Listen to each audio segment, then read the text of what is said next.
event for the chance meeting. So we have this crowd here today, but no problem. If you want, you can come front, okay? And please come front. That's very good, right? Not if you want, please come front. And as usual, we have 4 presentation today, 2 in the students and 2 industrial presentations. So let's start with the student presentation. I invite Sanka, my student partner and the undergraduate of Open University. So Sanka, please, stage for you. Okay. Object-oriented programming with C#. So, first of all, tell me guys, first year, second year students in universities? Okay. Who has object-oriented programming as a subject? So I think you already know about the object-oriented programming. So I'm talking with C# now because I'm kind of C# guy and I love C#. I don't know other guys. I think most of the guys in here like C#, right? Yes or no? Yes. Any Java guys, please? I hate Java. Anyway, okay. So tell me about what do you know about C#? Please talk with me because you know I'm kind of a talking guy. This slides and more talk. Tell me something about C#.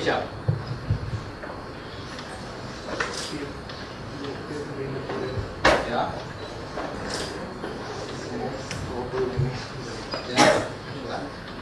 So C# is C# is an object development language. It's a general purpose object oriented and actually it's focused on productivity of a product. Which means, so see, if you guys using a C#, you know it's kind of easy to code more than other languages. For me, that's it. Okay.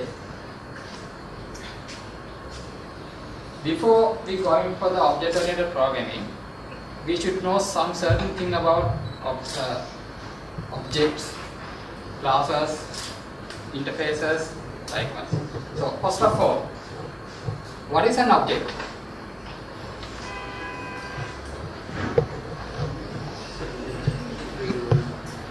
Yeah, it's a thing. Okay, no one talking. Okay, I'm going to tell you. So, object is a kind of real world thing. It's a thing. Okay, it is something. So, student, oh, a car. It's a thing for someone. So it is a thing and also it has a data. So an object performs something. He is doing something. Okay. So I think you all guys have knowledge about programming. So I'm not going to tell. From the basic level. So if it is a student class. We can take student information outside from that class. Okay, so it's doing something. Object can do something. Okay, so that is what is object. Understand? Okay. Then we go to classes and struct. What is a class?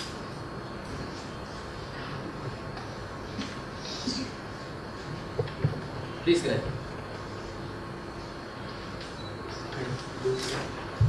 Yeah, it's a blueprint of object. And also class always describe object type. Struct also doing the same thing. Okay, class always describe object type. And also, what is the difference between classes and struct? The simple version of the class is struct. So a class represents a reference type, an object. A struct represents a type. Okay, so it's kind of data management system. If I say something like that, yeah, it's kind of correct. because we can create object array using struct. It's more consumable, more than we are using. If you are going to use class for that, it's kind of take more space. So think simple something like that. So this is the basic structure of the class and struct. So you can see class, class and struct. So I'm going to demo all the things using code. So first thing, I'm just giving some idea about what the hell is this. Okay. Okay. In the classes, there are some certain classes. Static classes. Do you ever seen these kind of classes? No? Okay, static classes, abstract classes, and seal class. Static class can't instantiate. Okay, so it's mean like this. So normally when we are creating an object, we can write it as a whatever. We always use the new keyword to instantiate the class or object actually. Okay, so the static class actually we can't do. We just, if we static class name is person, we so think like this. There is a static class, public static person class. Okay, within that class there is a method called et. So if we want to call that method, normally we are writing as, normally if it is other class, normal class, we are writing as person equal new person, likewise, no. So but in static class we can't do that. We can do like this. We can do person dot it method. We can call like that. So that is the static. And what is an abstract class? Actually, it is incomplete. It is incomplete class. Okay. So it has something, but it must derive from other classes. It should have subclasses. Then only that class is complete. Okay. Then sealed class. Sealed class means they can't inherit. I mean they cannot be inherited from other class. So I know these words are a bit kind of confusing right now because this is the beginning. So I will explain each and everything. Okay. So don't worry. Okay. What is the method? So you know that now. What is you know that what is an object? Okay. So every object have behavior. Okay. They have action.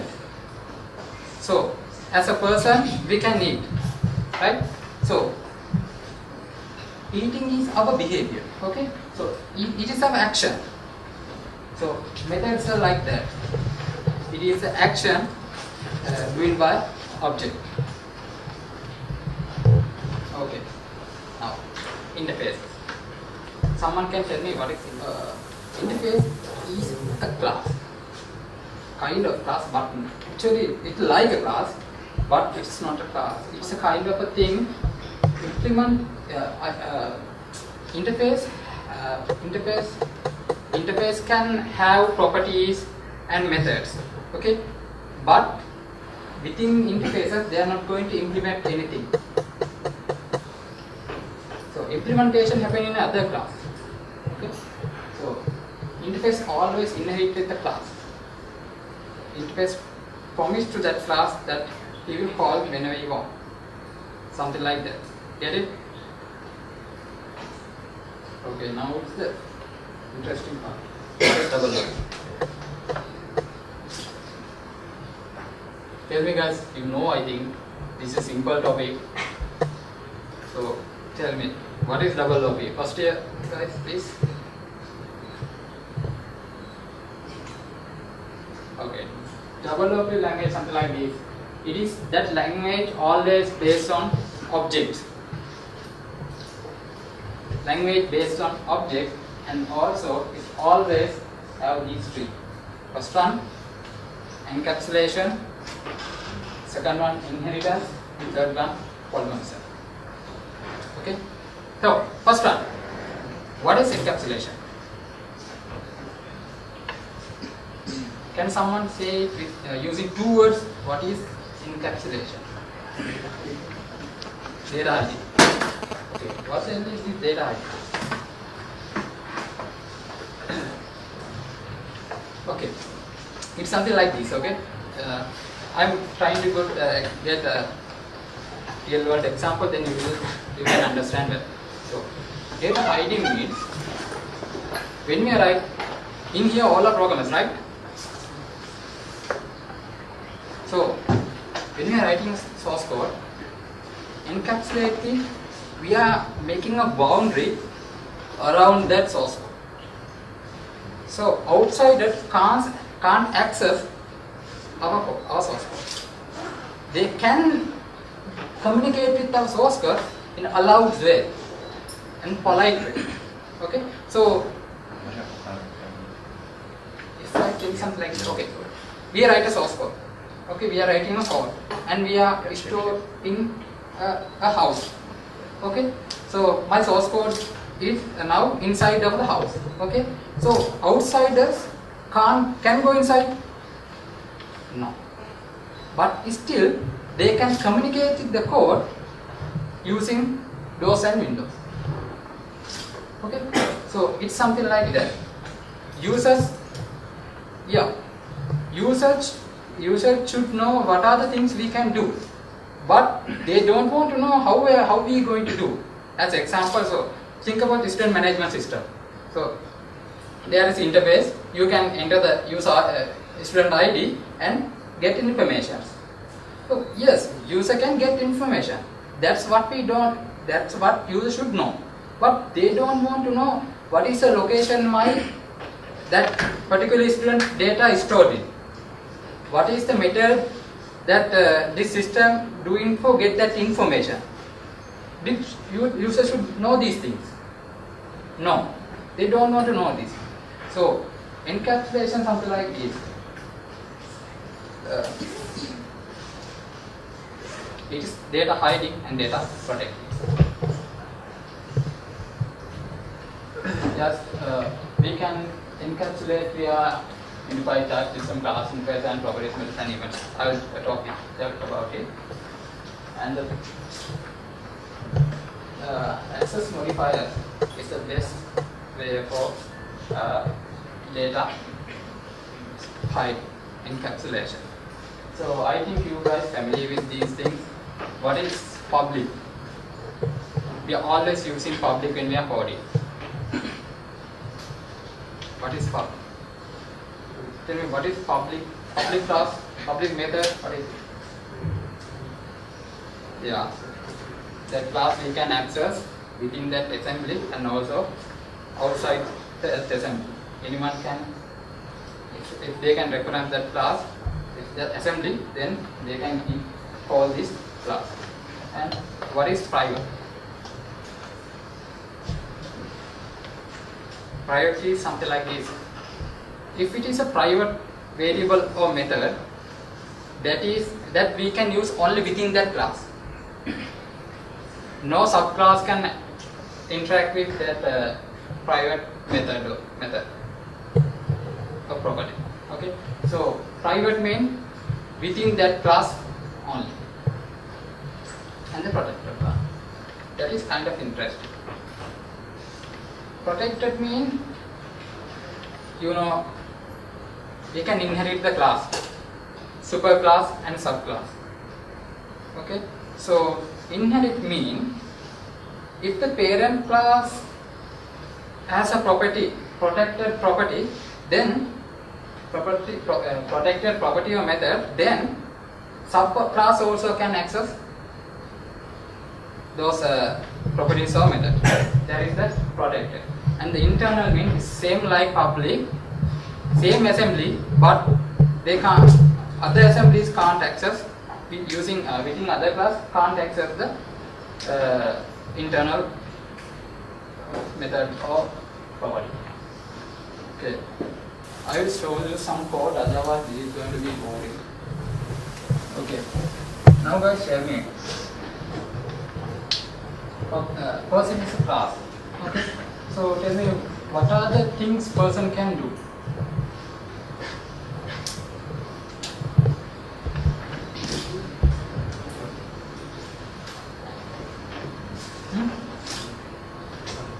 Run.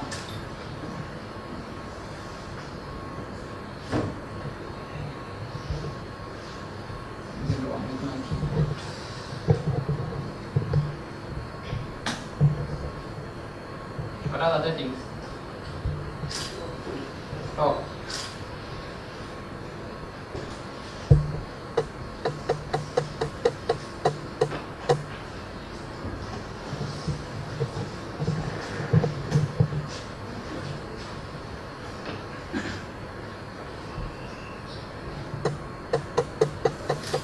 What is the other thing?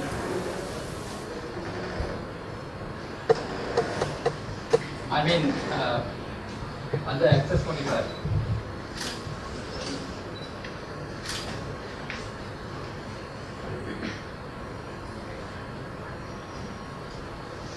Tell something. Okay, this is totally not another, but okay. Within this class, this is a public class. There are 4 methods inside this class. Okay, so I think now you can understand this in a proper way. Okay, public run, it is a public one. Okay, and the talk, it's the internal one. What is the public mean? Same assembly and with other assembly. Okay, internal one, only same assembly. Protected one,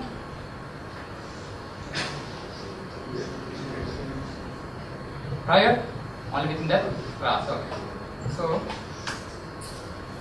so in here what I did is, person is the base class and doctor is the subclass. It is super class, subclass. It is about inheritance. So I will explain about it later, but just think, person is the super class, doctor is the subclass. Okay, so public mean,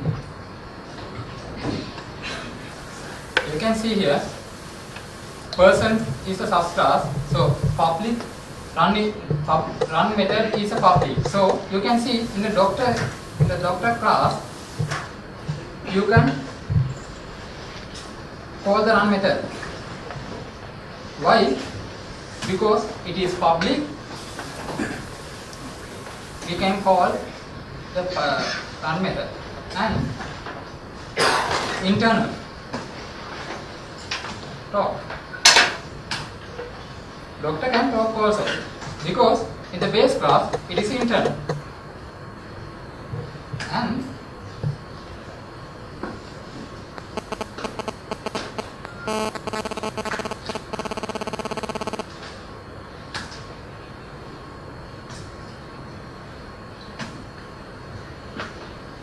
doctor can speak also. Why? Because it's using that method using the protected one. Then so its derived classes can access that method. So you can see in eat, this doctor can't eat. That's why I am telling you. This doctor can't eat. Why is that? Because it is protected in the base class. So no one can access that class. Only person class can call that method, eat class. So doctor can't eat, unfortunately. So I can show you. So in here, can you see anything like eat? No. Other all the things in here. So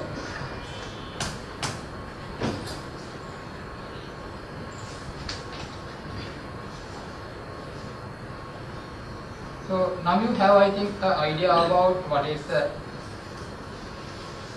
access qualifiers. Understand? It is difficult or kind of boring. Yeah, I know. I am having a tough day today. I really don't want to do this presentation, but sake of Lyro, I am doing this. Okay, second part is inheritance. what is inheritance? So I'm kind of talking this the early side. So tell me, what is inheritance? Okay, I'm getting a common example. So someone says that you're just like your father. You have the same nose like your father. You have the same eyes like your mother. Likewise. So, and also maybe sometimes we say you are playing just like your father.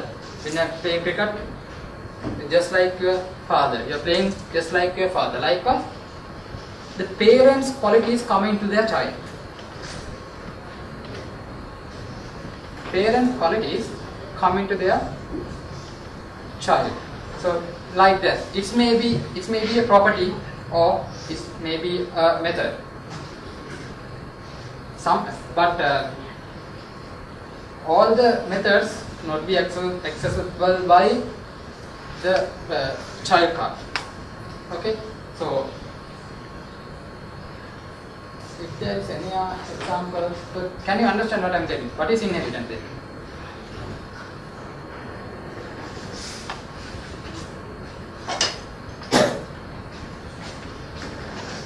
Okay, there is a person. Okay, this is a super class. I mean, this is a base class. Okay, person has a. What are the properties person can have? First name, last name. Okay, like that. So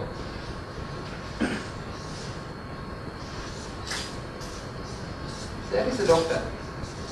Doctor also a person. He also have a name. First name. He also have last name. And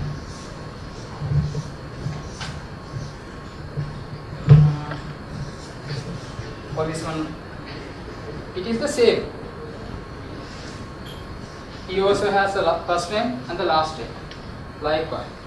So child class always has the parent class characteristics and behavior. But I want to tell you, all the behaviors in here, we can't appear in here. If we write a method in a private way, we can't access in these classes. Just think this is the inheritance. Parent, we have same qualities, just like our parents. So, and also, can we do something like this? The C-sharp. This is a superclass, and also this is also superclass. Just like something. Can we do this in C-sharp?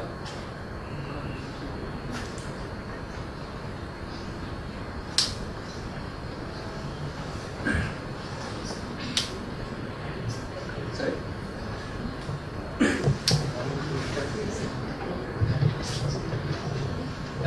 That's we can. But in here C-sharp, using C-sharp, we can't do this like in reader. Okay? Yeah, we can use interfacer. Okay. So in here I'm just asking like this. So any baby in the world can have two fathers. Maybe they can contribute, but end of the day there is only one father, biologically, right? So it's like this. So end of the day there should be only one father. So that parents' characteristics and behaviors come into their children. Okay, this class and subclass is doctor. But in here, Nick is the subclass and this parent class is doctor. Okay, so it's a kind of chain of inheritance. The interesting thing is, so in here person bind with doctor bind with Nick. Okay, so we can write method like this. So you can see I only inherited doctor class to Nick. Okay, but you can see here all the things in the base class, person class appear in here. But Nick class is not inherited with person. No, the class only inherit with doctor, but it always show it the property, the methods in the person class. That is inheritance. That's kind of chain of inheritance. Inheritance means always it is using their parents' properties and behavior. Okay, got the idea? Anyone have any idea about polymorphism? What is polymorphism? Different shapes. So always polymorphism also always interact with inheritance. Okay, so when some class derived from some other class, it means superclass and subclass, right? So sometimes it's acting like the base class. It's acting like the base class, and also there is a one way. There is a one way of polymorphism. There is a superclass and a subclass, and in the runtime, it is acting as a base class, right? So that is one method of polymorphism. Other method is within parent class we can implement a virtual method. Okay, so this in the runtime we can use that method in the subclasses. It's kind of changing their typing, changing their type in the coding. Just in coding time we are giving it as a different kind of type, but the runtime is change his type and become a base class. Likewise. So I think that's all I want to tell you. I have not enough time, otherwise I can show you the polymorphism code. Unfortunately time is running out, so just go and search about these things. And thank you very much for having me, and also thank you very much Dairo, whatever you did to me today. So, thank you for that. Thank you Santa. Thank you for the last thing. So I got something for you. Thank you. So I think we had. Anyone can answer any question because I have 3 giveaways to do. You want to give your present?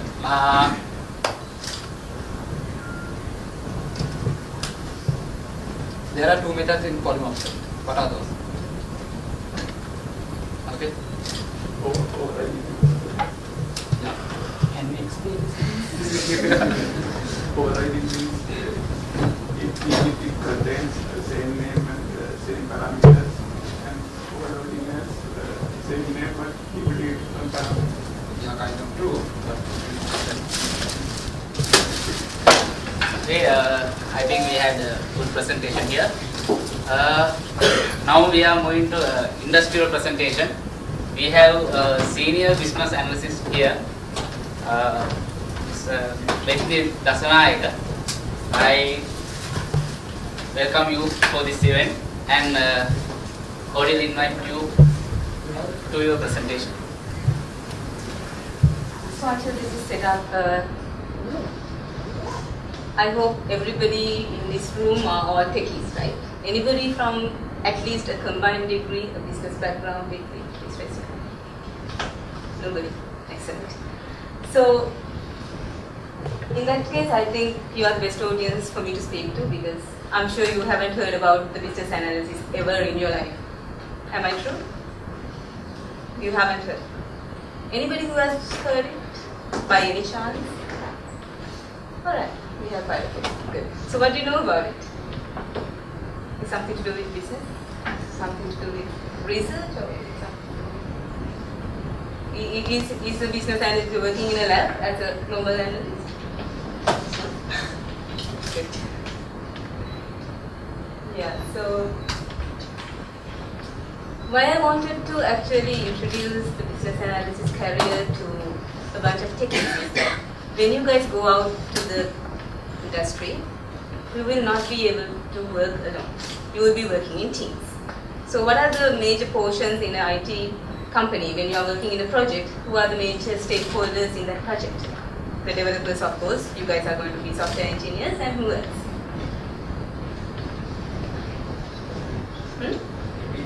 Tech lead, yes, that's also a techie. Who else? So you think all the project team members are going to be techies like you? No. So then who else? Yes, and who else? Yes, project managers. And who's going to do the testing? The QA engineers. And how are you guys going to know what is to be developed? Are you all planning to talk to the client and ask what to be developed? Excellent. If the answer is yes, then you have to listen to my presentation very carefully, because the way you guys talk in terms of all these objects and classes and all these big words I heard just now with the previous presentation didn't mean anything to me. Okay? So it won't mean anything to your business user as well. So you have to understand what that other party talk, what that language is all about, and then understand and convert it to the best language in the world, which is C# code, right? Or I don't know, Java, or I actually don't care about how it is converted into the program. But at the end of the day, you have to ship a product which serves your business customers' requirement, isn't it? So you have all heard about this golden mousetrap story, right? No point of innovating on a golden mousetrap unless the customer really pays for it, isn't it? Right? So at the end of the day, the customer has to pay in order for your salary pack to come at the end of the month. So you have to understand what this thing is all about. So this picture you have all seen, right? Anybody who hasn't seen this? Good, excellent. So what is the moral of the story? What is behind this, all these misunderstandings? What is the root cause behind this misunderstanding? What do you think it is? The comments, yeah? Exactly, miscommunication. It's the same way that I understood your last presentation as classes and objects. So a class to me would be what I went for in my A-level time. Okay, nothing more than that. So for your business user also it's the same. And an object for me would be something I go to the supermarket and buy, nothing more than that. And I don't really care about how the objects are inherited, or I don't know the other words, I don't remember them. So the same thing for your business user, they would not really care about these things. The technical jargon that you are so fluent about, they would not really know, right? So that is why this thing happens. So the customer comes to you and tells, I'm in an insurance company, this is the way I'm issuing insurance, I want to automate this, and then you understand it in some way and you develop your system in some way and deliver it to see this is what you have delivered. Okay? So since you have seen this, I have created a new example for you. This also is not my creation. Have you all heard about this story where the customer wanted an elephant and asked the software vendor to develop it? Anybody who has heard it? No? Excellent. So the customer wanted an elephant to ride on top of it, right? So he comes to the software vendor and he's maybe from, maybe from Arizona, there are no elephants, and he founds Googles and sees, okay, Sri Lanka and India has quite a lot of elephants, and finds out a software vendor to make one for him, right? And he doesn't know the word, the elephant, he doesn't know that. So he keeps on explaining the elephant to you. He says, what I want is an animal, you can ride on top of it, he will have 4 legs, a tail in the back, a trunk in the front, he has big ears, and he's black. You understood it? Did you? Excellent. So the software team in the offshore also thought so. Exactly, simple. We have built something like that previously for our previous client, and then he thinks, yes, we can customize it very easily, ship the product to the customer, and then earn our money. And then he ships this. Did the product really conform to the requirements given by the client?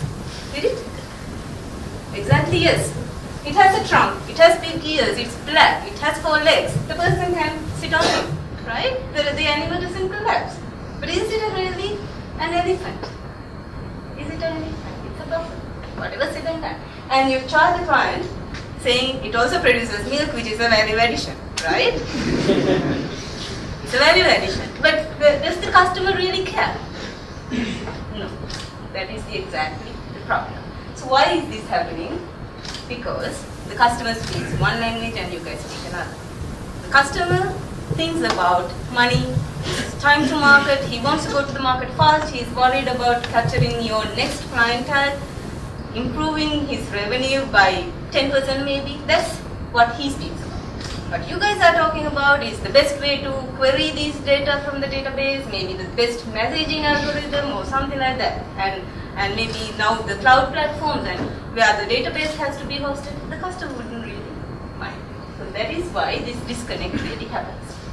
So we already saw that the customer is in one mountain, the techies are in another mountain, but the climates of these two operating, the two climates are quite different. So that's why you don't really communicate. So no point of trying to pinpoint at each other, hey, you didn't really tell me that you needed an elephant, and customer yelling at you, look here, this is some kind of another animal, and you have fixed your trunk in the front. I wanted a biological trunk. So no point of really arguing like that. The solution is to bridge this communication gap, right? So this problem was identified not so long ago. Trust me, I think you have heard, even though we learn all these ways to make a project a success, about 75% of the real world projects really failed. Even out of that 25% of the products which we really finalize and ship to the customer, not many are really used, and not many of those products are giving the customers the real benefit they want. So customers might be spending millions or billions in ERPs or maybe whatever it is, right? Or even if it is custom-based software, it has to be made sure that the customer's real business problem is addressed. Okay? So that is why this new profession has emerged. To talk to these two teams and get these two teams into one single page so that we are not shipping a buffalo with a trunk. Okay? So this new kind of species has evolved in this IT industry.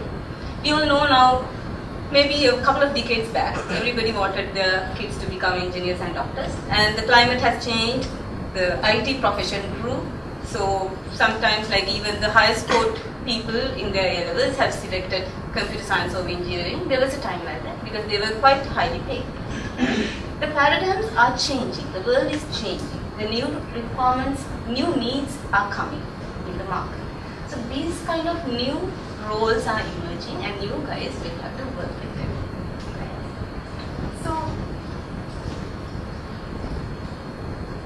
Right, so I told you BA is the one who's going to now bridge this gap, right? So if a client comes to you and, not to you actually, to the business analyst and says, I want to fully automate my lab. Mind you, these labs are the industrial labs, right?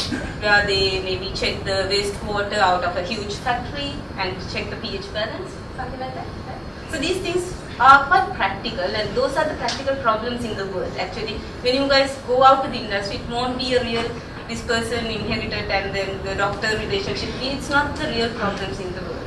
These are the book problems, right? So you will be exposed to quite a lot of problems, quite a lot of big business problems, which cause the clients inconvenience, which are very critical. Right? So he comes to you and comes to BA and says, I want this automated, and if the BA says, sure, yes, I'll do, and then comes to you and says, yes, this lab has to be automated. Is that right? It could be right, it could be wrong. But there's very likely chance that in an industry like this, there are compliance issues which need to be handled. Right? So sometimes, even if the client comes to you as the software development team and says something, it's not really the actual thing that they have to watch out for. Because the customer sometimes forgets that there are compliance requirements that you have to keep paperwork for 3 years. So it is, you can't just go and tell the standard organizations, and when they come and audit, oh, we have migrated to a new IT system and we don't have paperwork. So you can't say that. So it's a non-compliance. So they will not be even in existence. So such kind of value additions you can't be providing to your business clients. It will wipe them out of the market rather than improving their efficiency. So since it's very difficult for the techies to watch out for all these things, that's why the BAs are doing it. So what you have to worry about when you are working with a business analyst is that you need to make sure that the business analyst is not a good business analyst. So you, as the development team, has to be aware of that as well. Because at the end of the day, it's one single team which is delivering the product to the customer. Right? You can't say, we are developers, it's the BA's job. BAs can't say it's the developer's job, I'm a BA. You can't do that because it's one single team and it's built as one. Right? So I'm not going to go into details of these definitions, these are good definitions. I'll just tell you what the BAs really do. They actually are supposed to go to the client. Most of the times the business analyst works in the client side. And if in the IT arena, the business analyst is paid by an IT organization, say maybe Meetup, who's the largest software services vendor here. So if the business analyst is working for Meetup or any other company, he'll be paid from the IT organization, but most of the time he will be traveling to the client side, talking to them, observing what the clients are doing, and then observing the environment which the business is operating, and then coming back to you and say, this is the right requirement for this project. Right? And that is what your input is to develop your code, and before that, obviously, to design your right architecture and then do the development of the code. So the first part, the enterprise analysis part, is where you really go to the client and understand his business visions and then make sure that our business problem is within that vision. If it is not, we don't need to really worry. Right? If it is within affecting this vision, you are catering to that problem and then trying to help the client to gain some advantage in the business. Requirement elicitation is making sure that the BA is not doing a postman's job, taking the envelope from the customer and giving it to you. No, that's not the thing. He has to elicit, not to gather. Okay? There's a very big difference between gathering and eliciting. Eliciting is your deep down analysis and identification of the real need of the business problem. That involves facts, right? Not opinions. Even sometimes customers will come and tell you opinions. Sometimes it's only their personal opinion. Right? So we can't be catering to each and every individual's personal opinion. It has to be a business need as a whole. Right? So, and then you do your analysis. That's what the requirement analysis is. You are presented with quite a lot of data. You put those pieces in, blend it, mix it, and then derive some information which is rich, and that is what the thing providing value over the set of data you've already got. Right? Solution assessment and validation is where after you guys develop your product, the BA is the first person to have a look at it. He will make sure that whatever the BA asked from the client and told to the development team is properly now built. He will do an initial level of testing. Right? So normally the usual procedure in an IT organization is the BA does the requirements document. It's a detailed software requirement document specification, as you call it, given to you. You will read it, talk to the BA, and then develop the code, and then do a release. Right? When you do the release, the BA will take the system, test it. It's not a very detailed quality assurance testing, but a high-level business testing, and then make sure all the business needs are catered to by the development team. Right? So these two roles, the business analyst and the software engineer, has to really hold tight hands, and otherwise this miscommunication will anyway happen even if the organization has a business analyst. Right? So where do BAs work? My first question itself, where do they work in labs? They're not working in labs. They can work in labs, but it will be a different scope. So they can work in IT organizations, consulting firms, actually in anywhere, because this business analysis function is very closely related to the business operations. And if the business analyst is working in an IT organization, whom will be the BAs you will be interacting with in a couple of years' time, so they will be giving you the requirements about the business problem and the solution. Right? The business analysts in consultancy firms, what they do is, these kind of people are the people who will sometimes advise the business organization. Say, imagine if you take a local example, say the commercial bank. The business analyst in the commercial bank will advise the management that they have such a problem and will say, we have to go out to a software vendor and get a IT system done, right? And in research organizations, the business analysts perform in capacity of data analysts. Maybe they are presenting proposals for the clients. So such kind of a job role is there for the research organization BAs. And the non-IT BAs, we just spoke about the BA in the commercial bank example. And the academic and training institutions, there are BAs, again, who will be doing the soft skills training and all these knowledge sharing sessions. Right? So the BAs you will find everywhere. So not always the business analyst will have the designation as business analyst. So they might be called process analyst, consultant, a business architect. So all these roles are in the underground are a business analyst's role, right? So every person in this slide will be performing the things that I spoke earlier. Talking to the client, identify the problem, and making sure the right problem is addressed. So as you maybe by now understand, this role is somewhat a specialized role which cannot be really taken into just by having a knowledge about something. It requires quite a lot of skills. Okay? Any job requires skills. Like a person who reads a Java book won't be a Java developer, obviously. It requires skills. But this requires more soft skills. Like the way you think, the way you approach problems, the way you talk, the way you present, right? So you can't be like the systems thinking.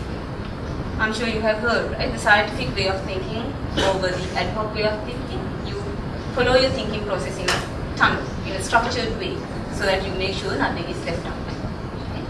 So the way we studied for the university exams, and you realize you missed some part of the syllabus only when you are given the paper, that's not going to work here.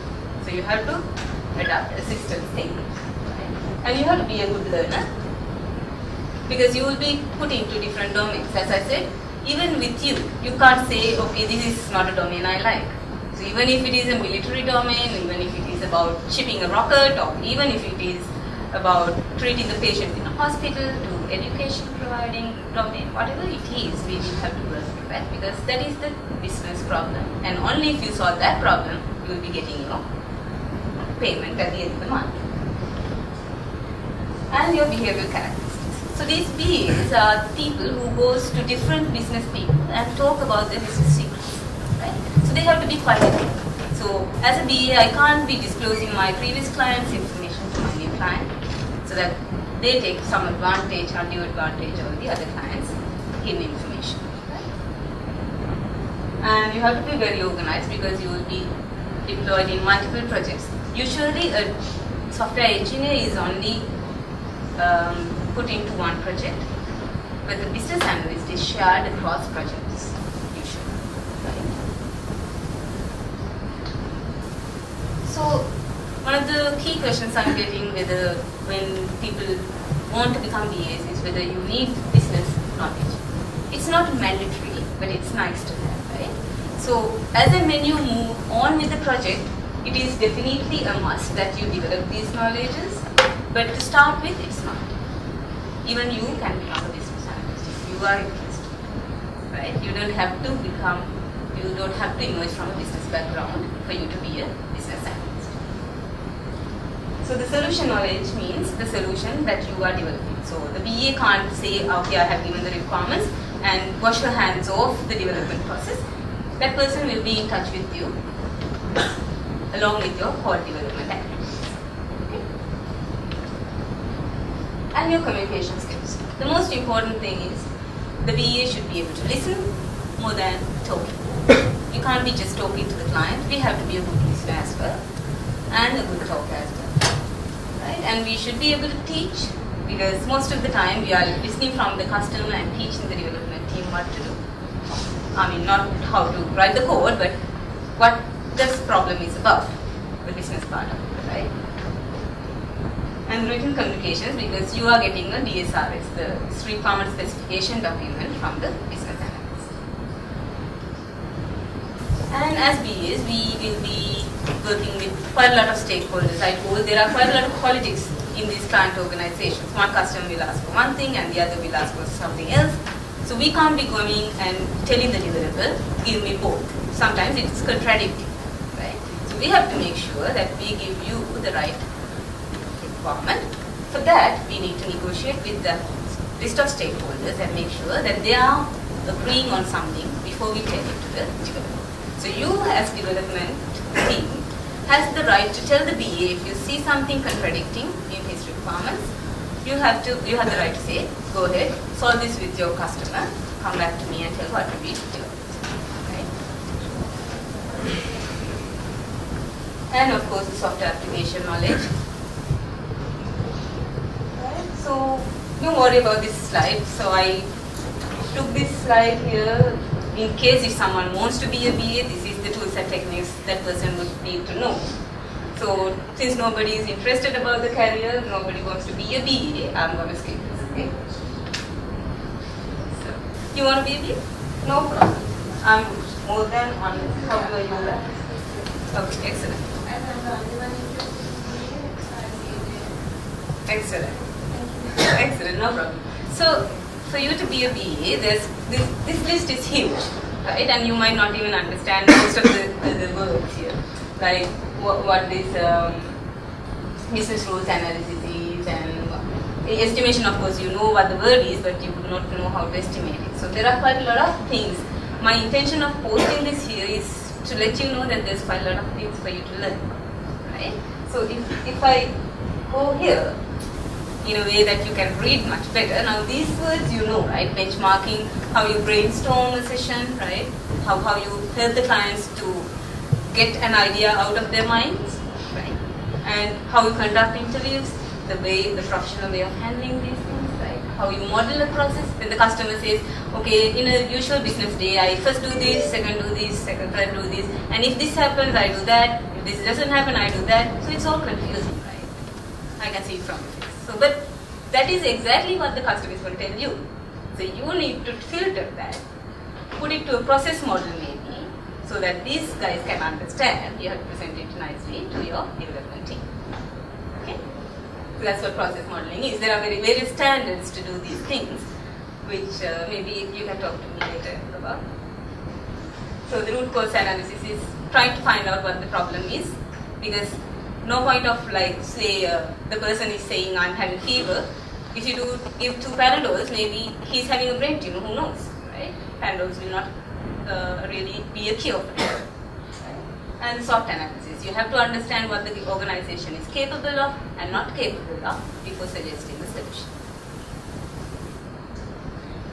So I think this would be the most important slide for you specifically. And anybody who is motivated to earn a bigger salary, welcome to listen to this slide. Okay? So because now there was a time where the software engineers were paid very high. Even an entry-level software engineer, associate software engineer, sometimes paid quite high, right? So people were, even the engineering students were diverting into software engineering career, right? So with the popularization of the IT industry, actually this happens to anything. When the particular thing is quite popular, so many people are interested, supply is more and the demand comes down, right? So it's natural for anything. So that is what has happened now to the other disciplines, the traditional disciplines in the IT industry, whereas the BA discipline emerging newly is still having that luxury of enjoying higher salaries than the others. Okay? So you won't be a senior BA the day one. So if you try to see these 2 axes, x-axis is your context of work. In what level you will be operating as a BA. So the detailed focus and big picture means you are moving, when you are moving in the x-axis, you are moving from an operational level to a strategic level in the business analysis category. Right? Strategic being the big picture. You are operating in the management level, the C level. Right? And your y-axis is your competencies. So those competencies I talked about in terms of skills as well as your knowledge about the tools and techniques. You can't build overnight, obviously. So our advice to the undergraduates like you is focus on something. Now the techies are all done with that because they know where they want to go. They know they are going to be C# engineers, not Java at all, right? Not at all Java. So likewise, you also might be interested to master something out of those tools and techniques. Maybe the buzzwords you use now is use cases, user stories, process modeling, UML maybe, right? If you can be equipped with something like that, when you come to the interview, we are not asking what the business problem you solved for a real-time client. We know that you are not doing it in the universities, right? But if you can say, you know in and out of UML, or maybe you know how to write a use case precisely, then we are interested, right? That is your starting point. So you start as an entry-level PE, and while you are working as any discipline, on-the-job training is a must for any discipline. You will be progressing in this career path. I'm sure a BA will reach your 6-figure salary quite faster than anyone else. Okay, I'm sure everybody's dream is to reach the 6-figure, right? No, but says, raise your hand if no one wants the 6-figure. Excellent. So maybe it's something for you to think. So if you want a bigger salary fast, maybe try the BA career. Okay. So the size of this bubble is the level of influence you are having in the organization, right? So a BA being a very business oriented, having a very highly skilled person is having quite a lot of influence within these organizations.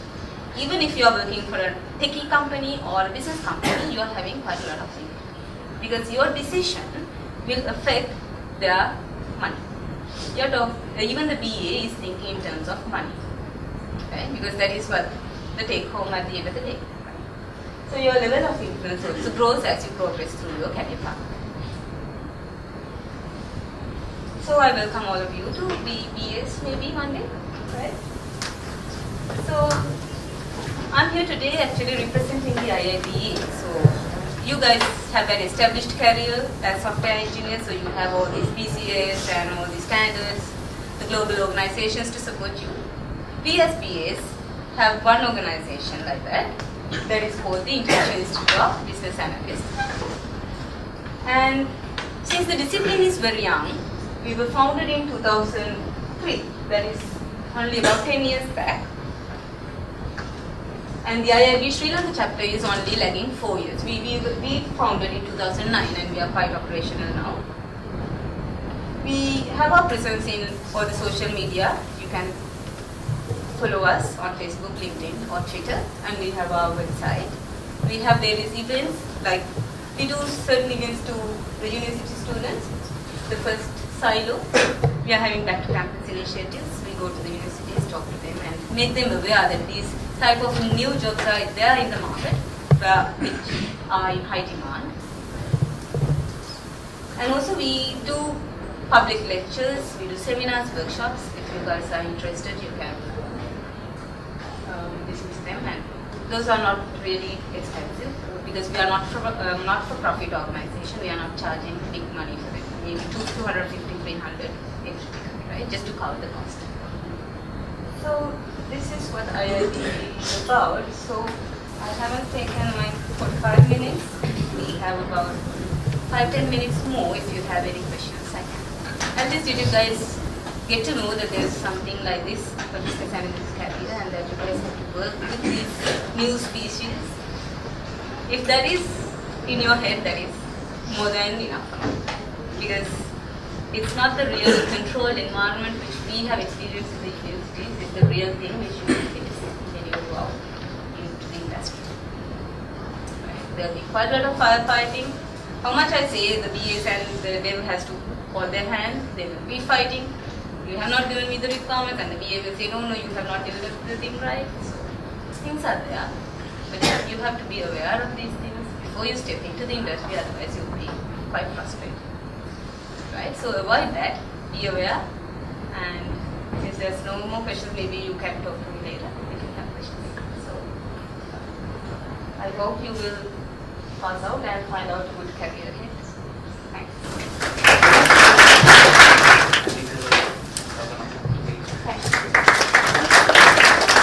I think you got an idea about business analysis. So maybe sometimes you move from programming to business analysis. I don't know. So we are moving to next presentation from Rajarata University. Is Prabhat Maduranga Piris. So I invite him. Actually, he did present in previous student jams also. So please, stage for you. So, I'm Prabhat from Lanka University. Today I'm going to talk about the important packages in app development. Is there any app developers here? Anyone app developers? One of my favorite areas, but I know little, so I decided to share my knowledge with you. So, in app development, we have a lot of different kind of scenarios. So, assume that we need to develop application for something like related with the website or something like that in a PHP, Java base or any kind of thing. So normally Microsoft application development, the Windows application development platform C# normally provide us to working with some ASMX, something like ASMX or WCF web services. So, but not with each kind of HTTP, something we do with our browser. So we can't do those things. For that, there is some package called, I'll explain those packages one by one. So using that package, I can gather information from the web services, not only web services, just from PHP side, some WordPress based site, WordPress customizations. So I can use those things as my own with my application. And then today I am going to discuss about the packages, nuggets, and include packages and lot of demonstrations. I am not talking too much. Why packages? Why people using packages? In early in Visual Studio and .NET based development, people using the references. References means some DLL files. Packages and also those DLL files, what they do? Anyone can answer? What does DLL files do? I think all of you are familiar with C# and .NET based development. Yeah. I think no one can go to answer. So it removes additional code. Assume that you need to, as I told you what the case I described earlier. So in those kind of things, I have to run many kind of code, several line of code. It reduces the additional line of code and make the program lifecycle is better one. So maybe sometimes when you are debugging, there can be exceptions. So exceptions are totally controlled and handled with those packages and the DLL file. So that's why we use packages. Then nuggets. What is nuggets? Nuggets is a Visual Studio extension that come up with a lot of, maybe sometimes it contains one data type package, maybe several kind of functionalities with the several kind of packages. So nugget is a combination of those packages. So I extracted this definition from the wiki. Then the Microsoft has the nugget in their previous versions, Visual Studio versions, but not as a nugget. It's come up with the less functionalities and the less facilities rather than the nuggets. So they announced the nuggets in Visual Studio 2010, and the Visual Studio 2013, the nugget 2.72 is released with that additional with the Sumerian support. Anyone know about Sumerian? Answer? Yeah, what is Sumerian? Extension for Android. Yeah, cross-platform development. Nugget 2.72 is enabled with the Sumerian support. Okay. So, how we install Nugget packages? So, there is a Nugget client which provide W to produce and consume Nugget packages. So, Nugget client, we can install the Nugget packages using the Nugget package manager console. I will show with the demonstrations, and also these are interfaces. Not too much differences. So this is the Visual Studio extension manager, and another one is the package manager console. Right, here we go. Those are the useful packages. One of the most useful packages when I am developing that, I am using heavily, especially Microsoft.NET HTTP and the JSON plugin for Newtonsoft, and sometimes coding for fun, live SDK little bit, and Windows Phone Toolkit heavily with the user interfaces. Right? I will go into brief introduction to those them, so you can find a lot of tutorials are there. So you can go to the Nujet package manager Nujet website, and with those packages, if you type Microsoft HTTP, so you can find the tutorials about how to use this HTTP. Everything is with the Nujet website also. And the Newtonsoft, they provide their own website for how to use the Newtonsoft and how to work with coding for fun also. It is very funny tool. So let's start with demonstration.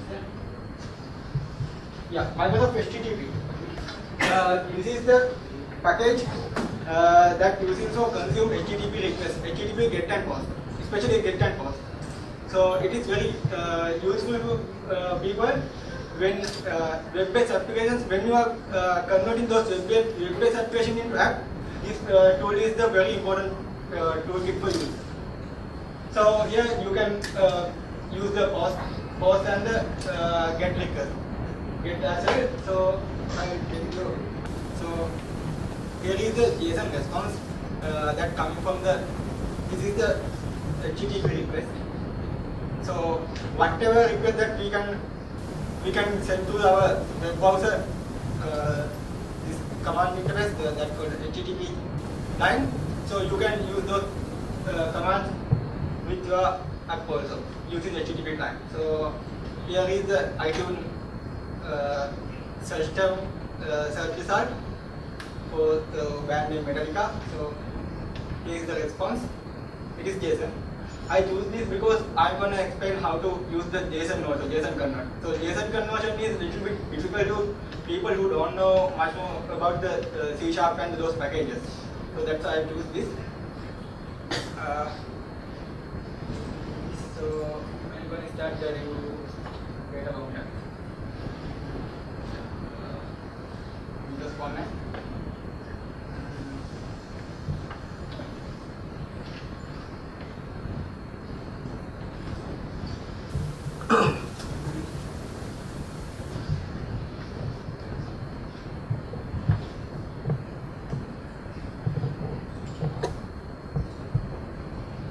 Here you can find the package manager console in here, tools, Nujet package manager.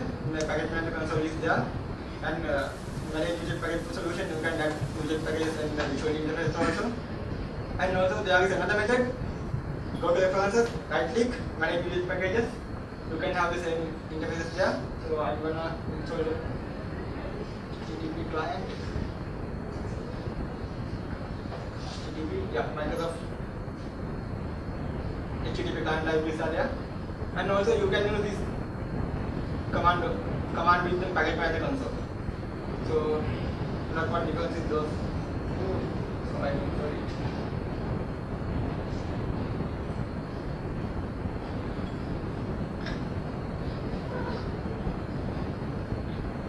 So if you have any questions, raise your hand and ask. Okay, so I'm going to add the button here.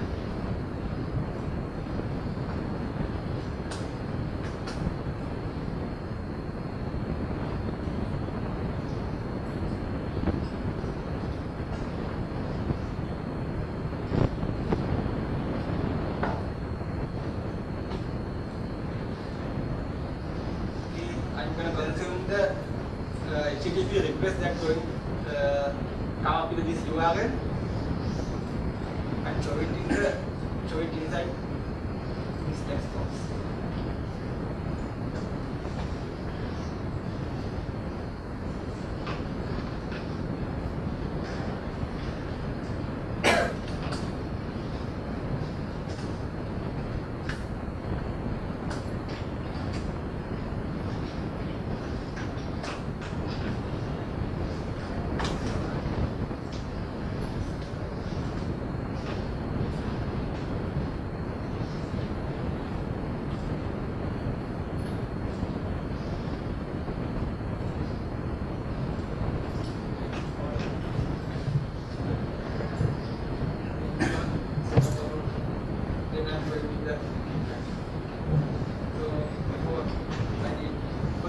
the HTTP client configured. So first I need to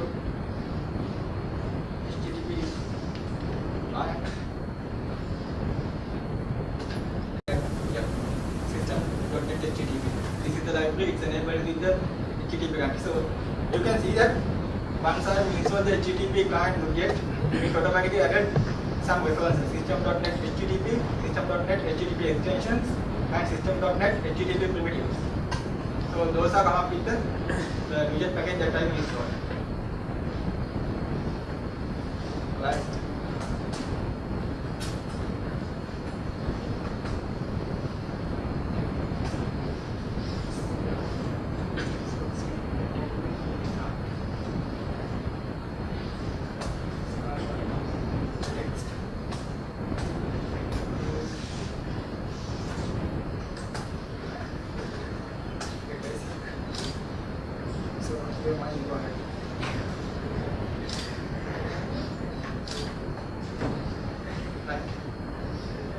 So it is still in me this form because the all HTTP client requests are the asynchronous method. So I need to have await files.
Here is the response. HP2 what is one? So I have that is what is that? So it is HTTP. So you can have the get result as like that, and the HTTP post same as that. In here with the HTTP post.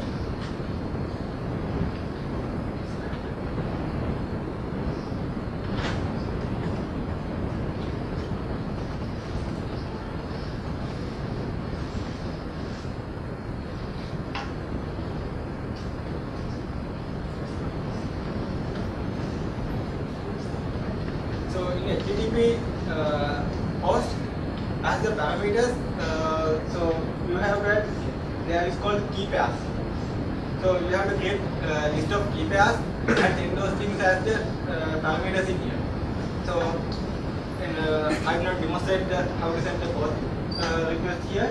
So time is not enough to do those things everything in here. So actually this how to do how to handle with those packages, everything is included in my, I post it in my blog, you can refer it. So in the another thing is the nuisance of .json. So what we have, this is the JSON package. So JSON response, JSON string.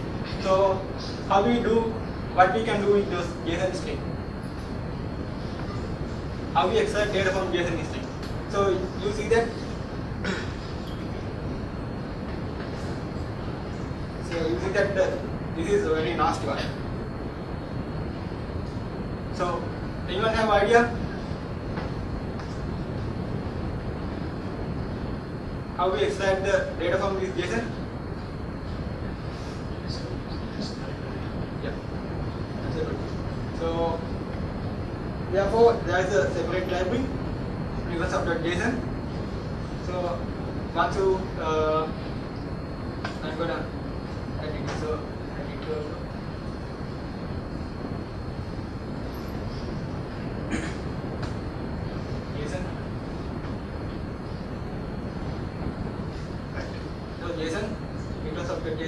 JSON.NET library. I'm installing. It shows you the status of it redirects to the status of JSON main website also. It is open source project. Then actually just adding this library is not enough. So we need some additional support from some others. So I am going to convert this JSON string into C# format. C# format means object format. So for the convert those string into the object format, I need to have classes. So anyone can say what are the classes? What kind of classes we can use in using this damn JSON string? No idea. So for that, there is a help about JSON to C#. Right? It is online JSON to C# converter. Once you enter your JSON string into this JSON to C#.com, I will show you JSON to C#. Yeah. So once you enter your JSON string into the JSON to C#, it automatically generates the classes that you need.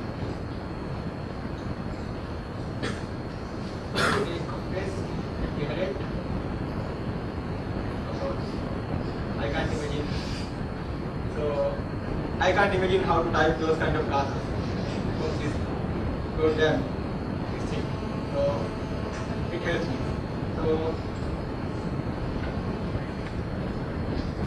then I copy it. So as a demo, I'm going to put the practices.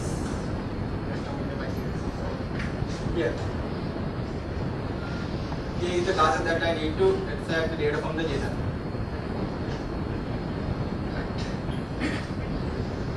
Then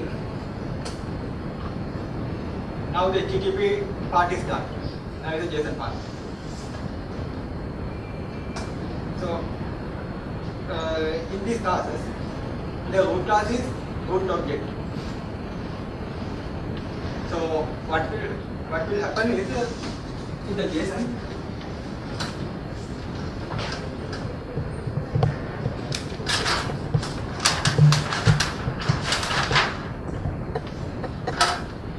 JSON follows the object hierarchy. So what is there is a root class. Maybe inside that root class there will be some additional classes. Maybe within those additional classes I have some experience with those kind of hierarchy around the 12 additional classes inside the JSON string.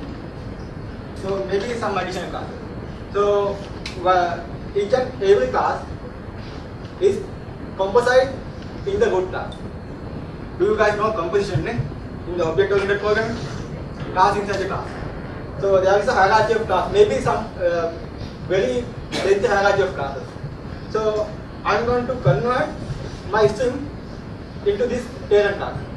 If you convert it to this parent class, it automatically adding the data into those subclasses also. So root object.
I get to break one here and show you how it easy lies.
just explain with the what we just collecting data.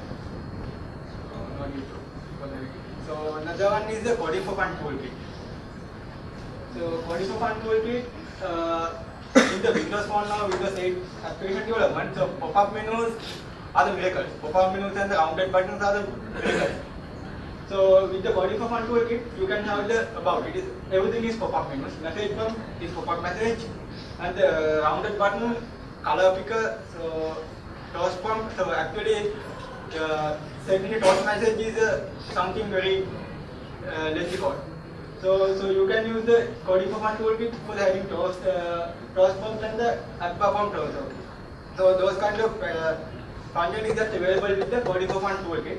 So I'm not going to tell you detailed about the coding for fun toolkit. So another one is the live SDK. So live SDK available enables you to access the live calendar, contacts, and the your SkyDrive files. Not only you, if you have the applications authorized for the accessing those calendars and the contacts, so you can configure application to access those things. So with the live SDK, you can access the login users, the calendar, contacts, and SkyDrive.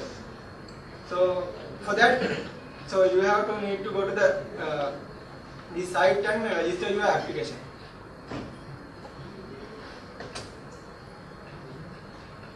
Okay. So you have to register your application here. I need to sign in.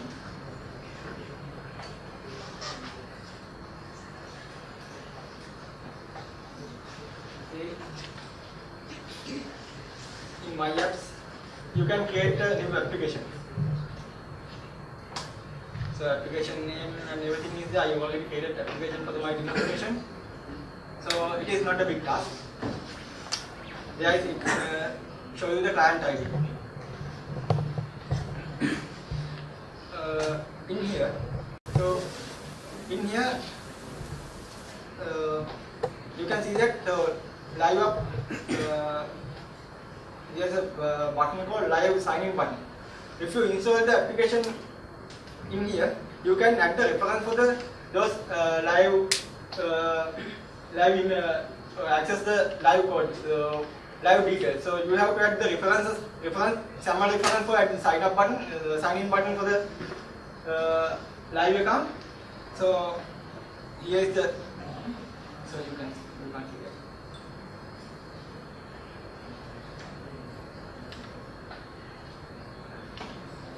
So here is the reference of the live controls. So within the live control, you can have this button. So guys, I'm in a hurry to finish this my presentation.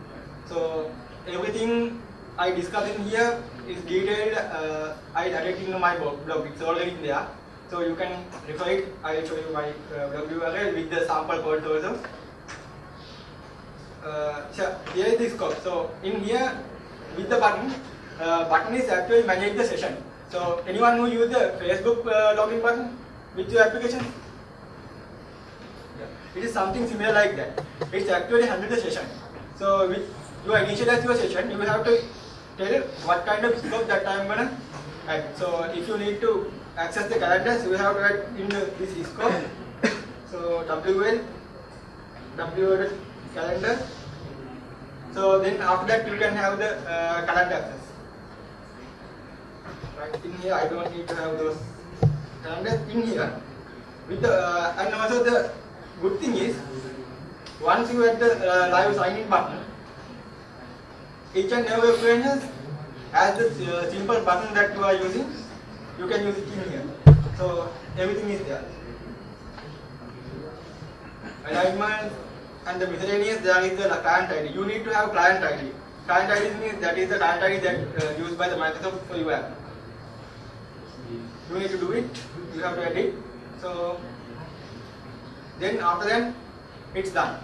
Your sign in is done. Right?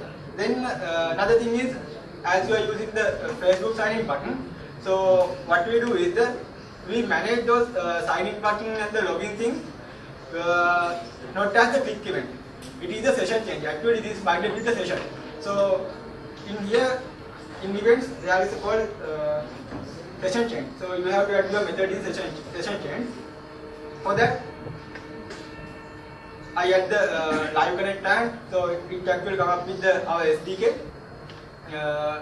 our package. So in that, I check the my connection is connected. What I did is I get the me means the logged users details. So actually the every session finder thing its result used as a dynamic. So in the dynamics there is a values and the keys. So I'll access there is a 8 keys come up with the live login. One is the user ID and the user first name, last name, and the gender and the last signing date. There is some actually it is 8. Some additional things are there.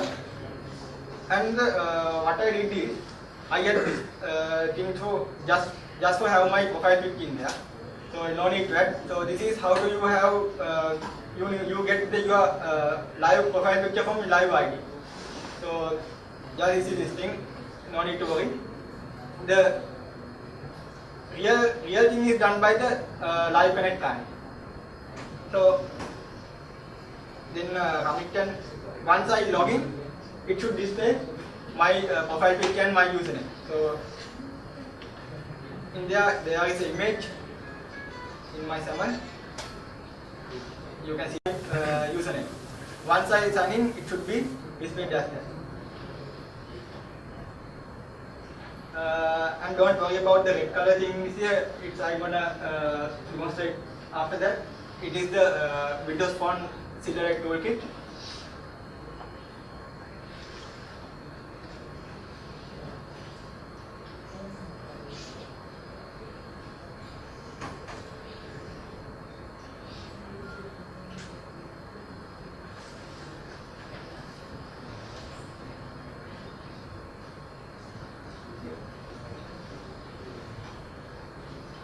So you can change this logo, the Outlook logo also.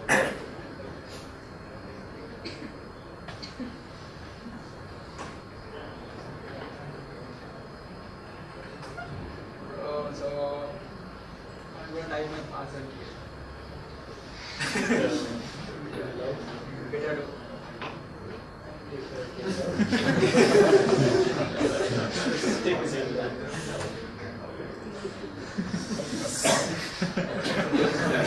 Yeah, I have your password, so.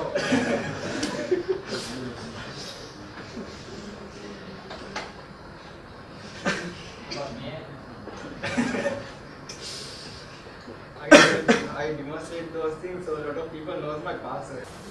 Yeah. Once I sign in, it asks me to permission to give my details. So I access my name, ask me to allow that app to access those details is okay or not. So if I click yes,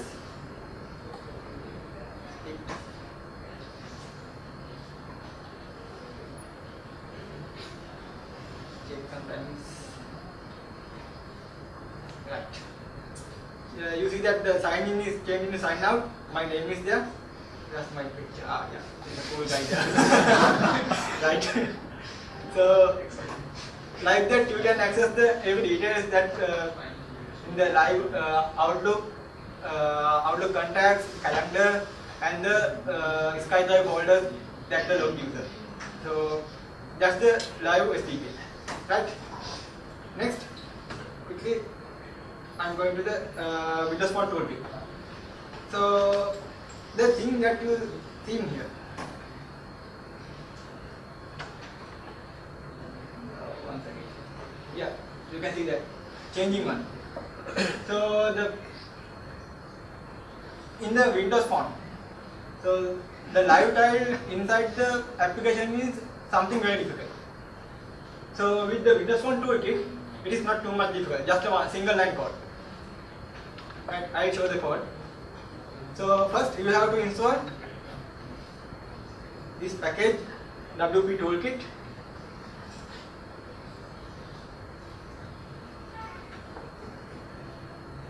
I already installed it.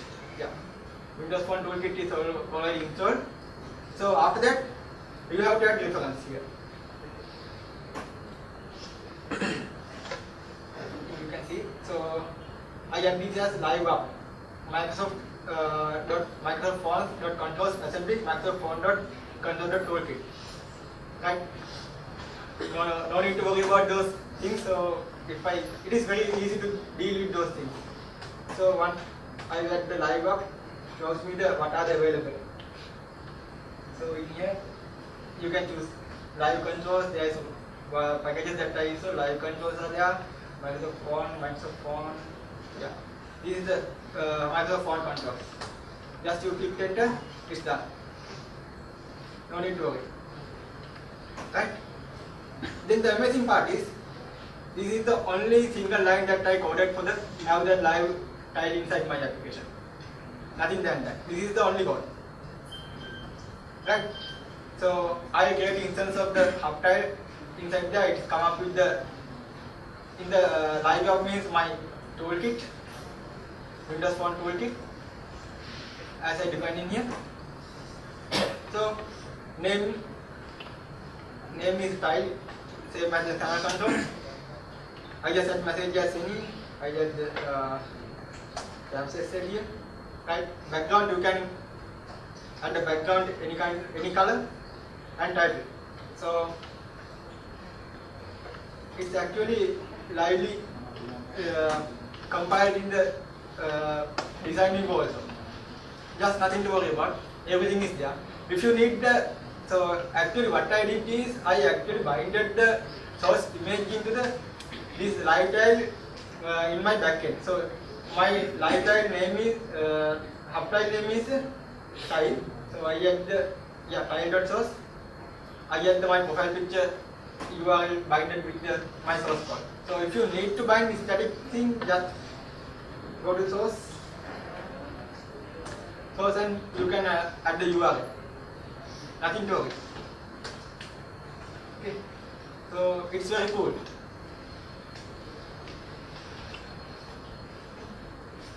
Once again, I don't need to sign in. So you saw that the profile picture appears in there. Simply use again.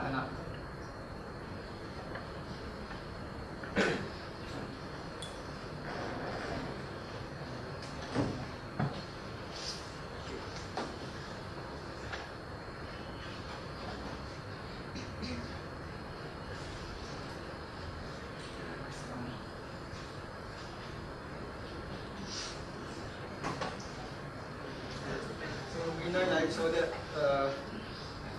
JSON. I show the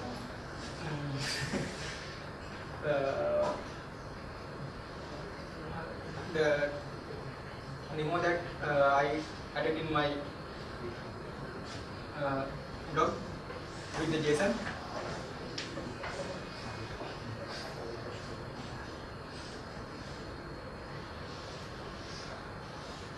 I think not that one.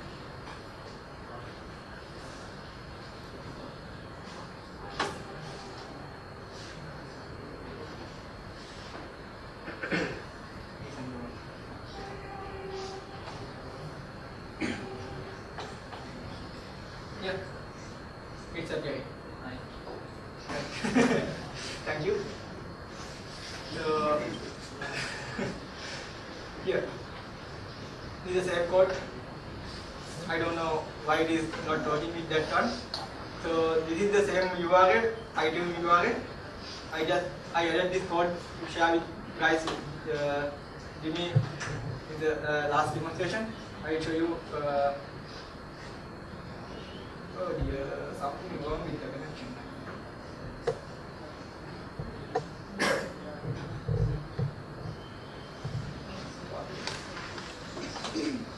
Right here, the response from the I not added the whatever the thing then. Yeah, then okay. Questions? Any questions? Okay, thank you. So I just briefly go into the packages and things, so you can have the details in my blog, pavatesal.blogspot.com. It has a lot of, I think around 20 demonstrations there. So thank you. Thank you. So now we have our final presentation here. He's from he's the okay. He's from Wow.lk, head of production. So I could invite Mr. Adnan Isudi for his presentation. Hi guys, my name is Adnan Isudi. This is the second time that I've been here. Was anyone there for the last presentation, the lively one? Few. Hi. So I work at Wow.lk. I'm the head of production, yes. My role has nothing to do with software engineering. Right? There is nowhere in my job description that says Adnan must write software. But I'm a software engineer by profession. My degree, everything is in software engineering. My background is in software engineering. So I tend to write software to solve my problems. Anytime there's a process, I automate it with software. Anytime there's a problem, there's some kind of really difficult task to do, I try to put software to complete this task. What's nice for me is that this software is generally written for myself. No one else, right? There's absolutely no one else who needs this software. It's just to solve my problems.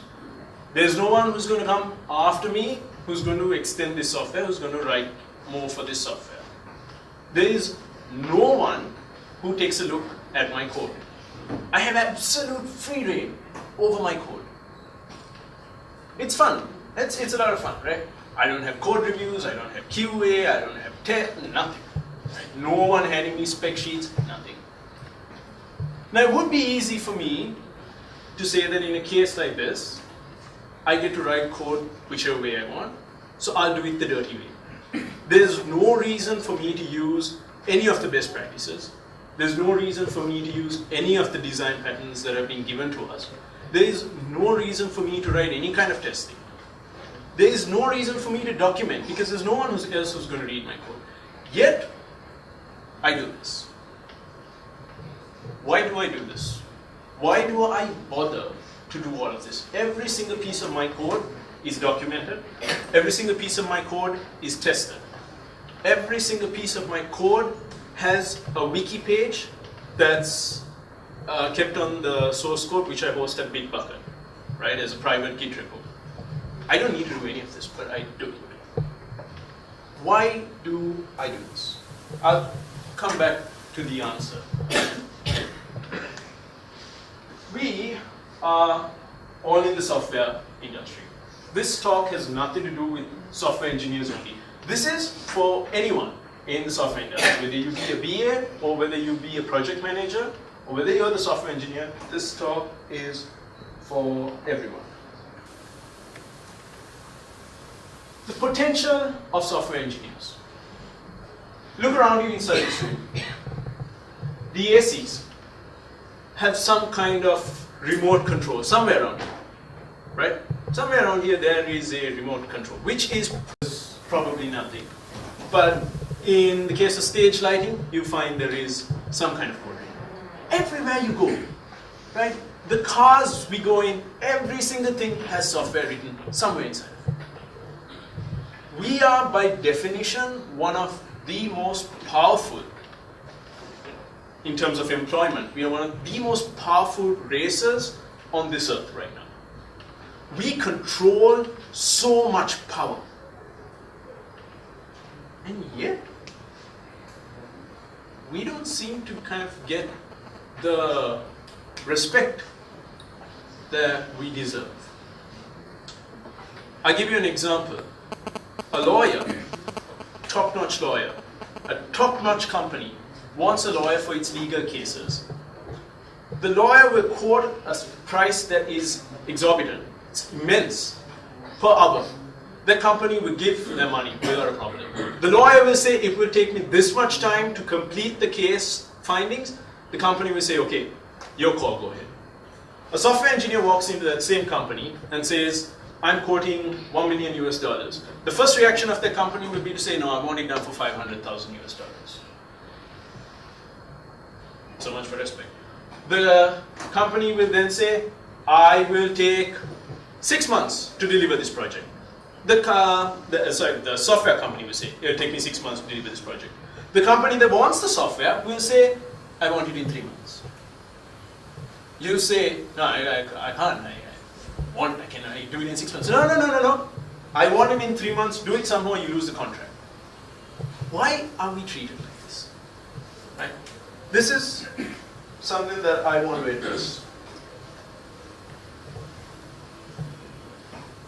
We have essentially not been good caretakers of our potential. There's a quote from the Spider-Man movies that we all know. With great power comes great responsibility. We all know this. Believe me, there's another Spider-Man quote that's coming up in a moment. Right? With all this power, why don't people respect us? Because we misuse it. Let's start talking about where we've gone wrong as software engineers.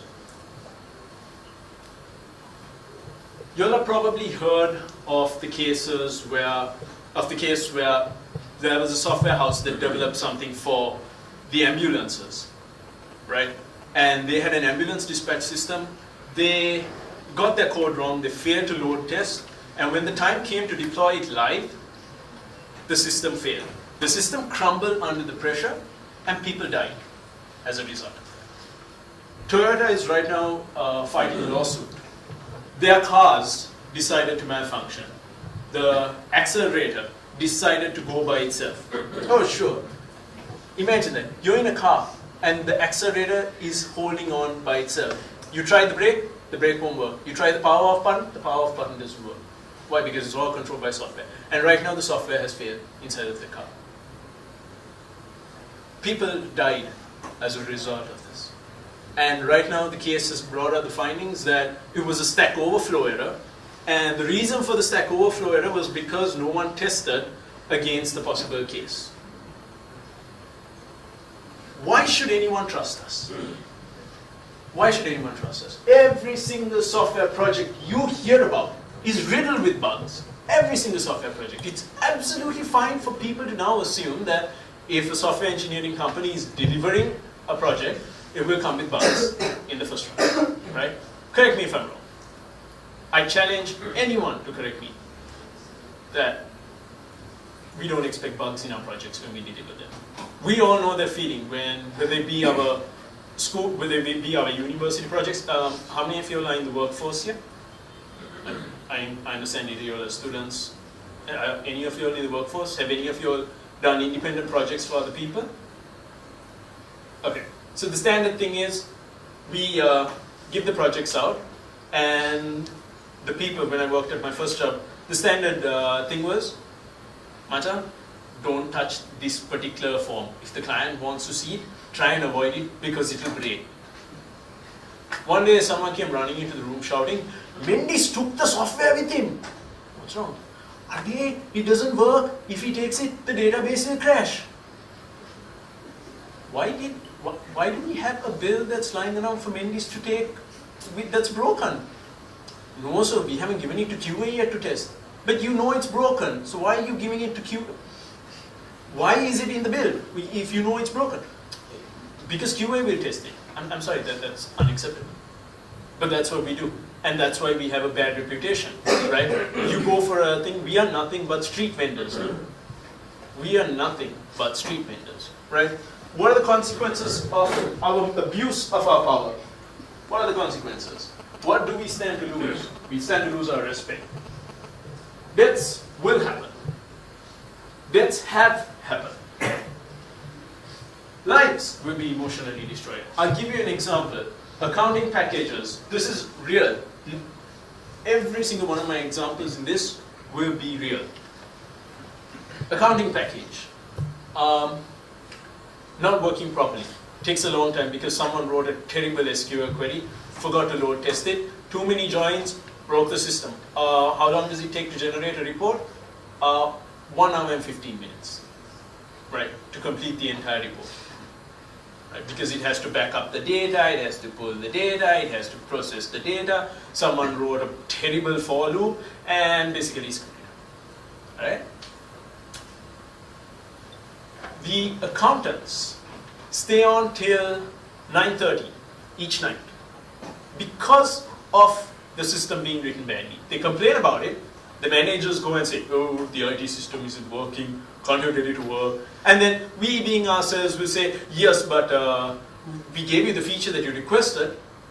You asked for the reports to be generated. The reports are being generated. We sorry, it takes 1 hour. We'll go back and maybe in about 3 weeks we'll have it fixed and delivered to you. Of course, when we fix and deliver it, it's broken now because we went and broke some other part of the system. But coming back to the accountant who works till 9:30 each night. The accountant in question is married and has children. The wife can no longer tolerate the fact that he has to come back home each night late. It's unacceptable. The man needs to put food on the table, but then again he also has to sacrifice being with his children growing up. Do you understand what kind of a responsibility we are taking on here? Do you understand now that as software engineers, your things are not just a responsibility towards your project managers? When you go out into the workforce, you will find people who are there purely just to satisfy and suck up to the project managers. You will find people like that. I do not want any of you to fall into that category. I want you all to understand the responsibility that you all have towards people.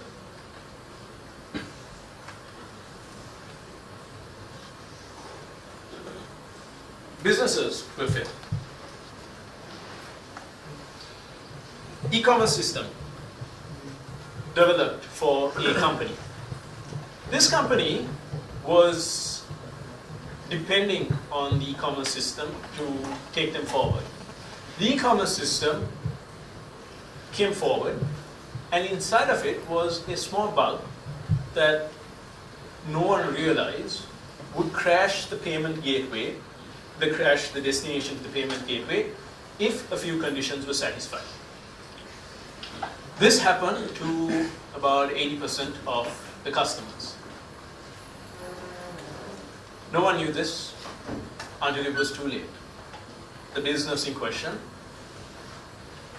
had to report to its shareholders that they couldn't hit their numbers for the month. And whose fault was it? Every single person in the company had their lives on the line. Again, do you realize the responsibility you take on when you say you are going to be in software? It is not a small responsibility. People's lives are on the line.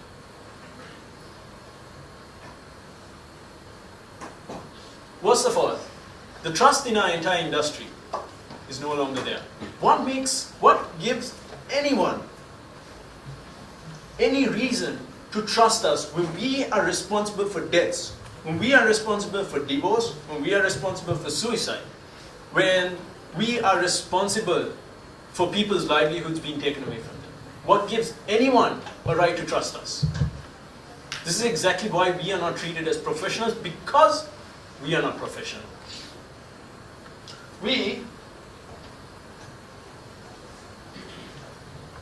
are nothing but the equivalent of street vendors, shouting out in the middle of the street, I'll do your software in 3 months, I'll do it for this much, never mind that it's going to be a horrible experience afterwards, just get the money, just get the money. Forget what happens to the people, forget what happens to the man who's, coming back to the e-commerce example, forget what happens to the man who's trying to buy his wife a surprise gift for their anniversary and then the company totally screws up. Because our system failed to notify them of the shipping. No, this isn't us, right? In case anyone is wondering, this isn't us. These are just other test cases, other scenarios that I've read up on, right? Why would anyone want us, right? They'd be like, well, anyway, even if I pay this much money, they're still going to deliver nonsense, so I might as well bargain for it again because that's all they are, right? You go to Odell, right? You are not going to bargain for a Nike shoe or a Nike t-shirt. You go to a street vendor, right, who's selling a dry fit like t-shirt, and you are going to bargain with him.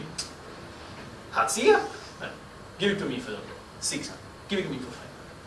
That's what we are now. People who complain about clients from hell should understand that it's not the clients who are from hell, it's the people they are asking to work with.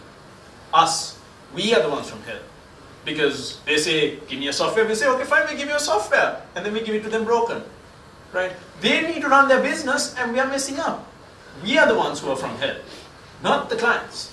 Right? We become yes men. Every single thing. Yes, we'll do it.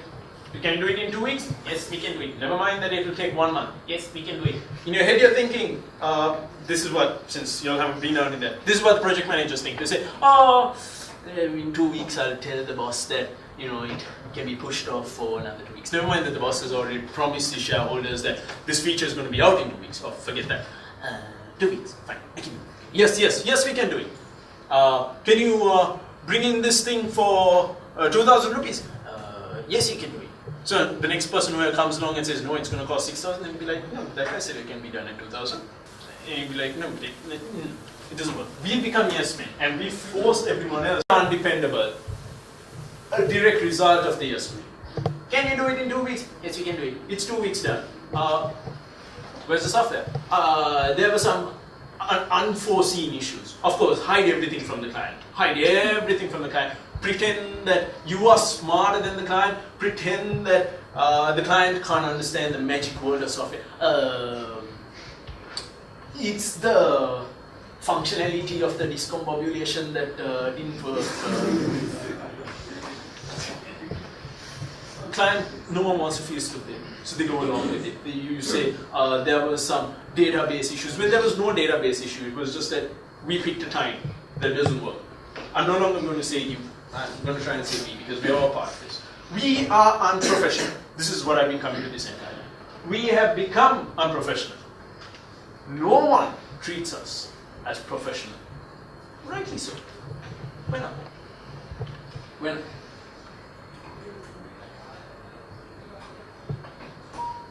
read this. A person competent or skilled in a particular activity. The number of project managers that I have run into who do not have a technical ability, who used to be coders 12 years ago and now don't even know. They started with PHP 3 and they no longer, that was the last language they used. They're happy to tell you, oh, we programmed in Fortran. I get it, you were a good programmer in your time.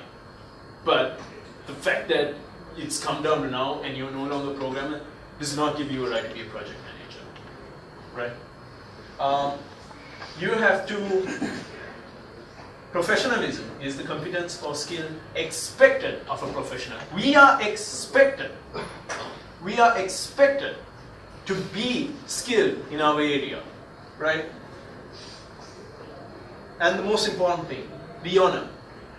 The quality of knowing and doing what is morally right. Are you telling me, right, that the people who are working on the Toyota, forget the Toyota, have you heard of the healthcare.gov site in America, right? Have you ever heard of that? Okay, that was supposed, for those who haven't heard about it, America has a healthcare system and President Obama said that this site was going to be a revolutionary way for everyone to apply online and completely cut out the hassle of going to the offices. When it launched, not a single person, I think it was only 4 people or some ridiculous amount like that. Out of all the people who visited, you can imagine, this is healthcare we're talking about, right? Healthcare insurance. People swarmed to the site and it delivered an error for all of them. Are you telling me that not a single person on that team didn't know it was going to work? Are you telling me that there was not a single engineer who was looking at that and thinking, it's going to break. I know it's going to break. We know it's broken. Are you telling me that a single engineer did not know this? What was morally right? What was morally right was to step forward and do whatever was in their power to make sure that this didn't go across. But your basics of how you'll treat your job, how you'll approach it, that's a lot more important. If you don't love what you do, if you all are in software, right, as students, I'm going to be harsh. This will make some of you feel uncomfortable, I'm not sure, right? But If it does, not. If you don't love what you do, if you are in here because your parents sent you in for it, or because some uncle and aunt said it's good to be a software engineer, someone told you there was a lot of money in this, please leave. We do what we do for the love of it. We treat software as a craft, not a job, right? It is the equivalent of any of the artists and crafts that are out there, right? We do what we do for the love of it, right? If you don't love it, you are going to take shortcuts somewhere along the way. The reason I built software the way I built it, with all the documentation, everything, is because I love what I do, right? I love what I do. I don't build it to I don't take shortcuts. I can, I don't, right? Rule number 1. If you know any friends who are in software for any of these reasons, just for the job, just for the money, just for the fame, I urge all of you to tell them to leave. Either to pick up, get with the program, learn how to love their job, or leave. We don't need them. We don't need them destroying our industry and making us look like unprofessionals. Right? You will not ship anything that does not work. You will only deliver the highest quality when you are delivering your software. Nothing else. Nothing but the highest of quality. You cannot, under any circumstances, deliver software knowing that there are going to be bugs in it. Right? You cannot deliver anything that is mediocre. You can't look at something and say, there are bugs in that, we'll fix it. We'll do the first release and we'll fix it. Many of you have not gone through this yet, but you will, right? You will go through this. Where people will say, there's a bug in that. Just send it to the client. The client's expecting it to send it. And while the client is, I kid you not, I have sat in at product demos where there's one guy over here demonstrating the software, right? Usually in the case of a web app. There's another guy over here who's fixing code on the fly. Right? I kid you not. I have sat in through those demos. There's one guy over here, he's demonstrating, right? And I've seen it, right? He's really good at this. They press a button, something breaks, he immediately presses back, gives this look over to his partner, and then starts bluffing, right? He starts talking very quickly. So, as you can see in this screen, now he's gone to the previous screen. As you can see in this screen, now he's waiting for this screen. As you can see in this screen, we have put a text over here, and you can enter this info. We can see you can enter, but he's playing for that, right? And then he'll look over this. The other guy will go there, and then he'll press enter again, and then as you can see, it works. That's what he'll do. I kid you not. I have sat in through this demo, right? It is ridiculous, right? That we allow. And honestly, what you think clients are fools? You think the people we write software for are fools? That is arrogant. That we should think that they're that foolish to fall for a stunt like that. They can see what's happening. They're forgiving because all they really want is their software. They are at their wits' end, and all they want is their software. They can't be bothered calling people out, and so we get away with it. But we get away with it at a cost. We're no longer treated as professionals. I think I made this point very clear. The most important, out of all the honor codes, you will learn how to say no. Now this is the lesson I wanted to teach you most today, because it's only when you learn how to say no that everything becomes better. What do you say no to? Say no to unreasonable deadlines. This is the first thing that we always get. Adnan! Yes? This actually happened. I need a CSV. Now I have kind of established my role as being able to write software, so I get a few things now. No, before that, there was a web app that I needed to do. There's this company that, and since I ran the promotion, I can talk about it. Anna's Cupcakes. We need you to build a web app for this promotion that we're doing. How long will it take? Do we have the requirements for it? Yeah? Do we know what kind? No, we're not entirely sure. But, well, in that case, I can't write it. You know what the basic thing is. Yes, but unless I know what the rules are, it was a thing where you invite a person to have a piece of love cake, and then that person gets to invite 7 more people. So the rules weren't clearly defined as to how many tiers there were. Those rules weren't defined. But you know the general thing now, you can write it. How long will it take? So I can start writing it, but I can't tell you how long it's going to take. You need to tell me what you want. But the client needs a deadline. Can't you just give me an estimate? No, I can't give you an estimate. I don't know what I'm working on. But no. I can't. I said, I'm sorry, I cannot give you it. Then they came back to me, said, okay, fine, here's your requirements. You wanted them here. Here are your requirements. Thank you. How long will it take? Took a look at it, said, give me 1 hour, I'll come back to you. Took a look at it, did some rough calculations. It's going to take about 2 weeks. Because they wanted to design those. 2 weeks. Okay. Client, we've already promised the client that they're launching next week. Under whose authority did you promise the client that you're launching next week? The client wanted to launch next week, so we're launching. This is real. These are real scenarios you will face, and you will find it so difficult because remember, when you're talking to a person who is much more senior, I'm lucky to work in a company with such an open conversation. You will work in a company, most likely the companies that you will be working will be people who will bear over you like this. You are going to write the software in 1 week. And I look back up and I say, I'm not writing the software in 1 week. It is going to take me 2 weeks to write. But we promised the client, you can't say no, you have to write it. No, I don't. I can't. I cannot possibly deliver this in 1 week. Well, in that case, you'll have to stay and work extra hours and get it done. No. Are you kidding me? I'm sorry. This happens so bad. We can all laugh at this, but I will point out to you almost every software house, right, will have its employees working for the last 2 weeks, the 2 weeks prior, just before deadline strikes. They will have their software engineers working for 2 weeks, every day till 11:30, 12:30 sometimes, on 48-hour shifts. They will sleep under the tables, right? They will wear the same clothes the next day and they will continue working. I kid you not, right? This will happen, right? You'll probably have friends in the industry who have told you already that this is what happens, and you get sick of your job, right? I said, no, I'm not working late hours because late hours does not give me high productivity. I will probably make more mistakes. So it's going to take 2 weeks. Well, my friend, if you're saying that, there's going to be some consequences. I said, I'd rather have the consequences than deliver something that doesn't work because there are going to be higher consequences when stuff doesn't work. So no.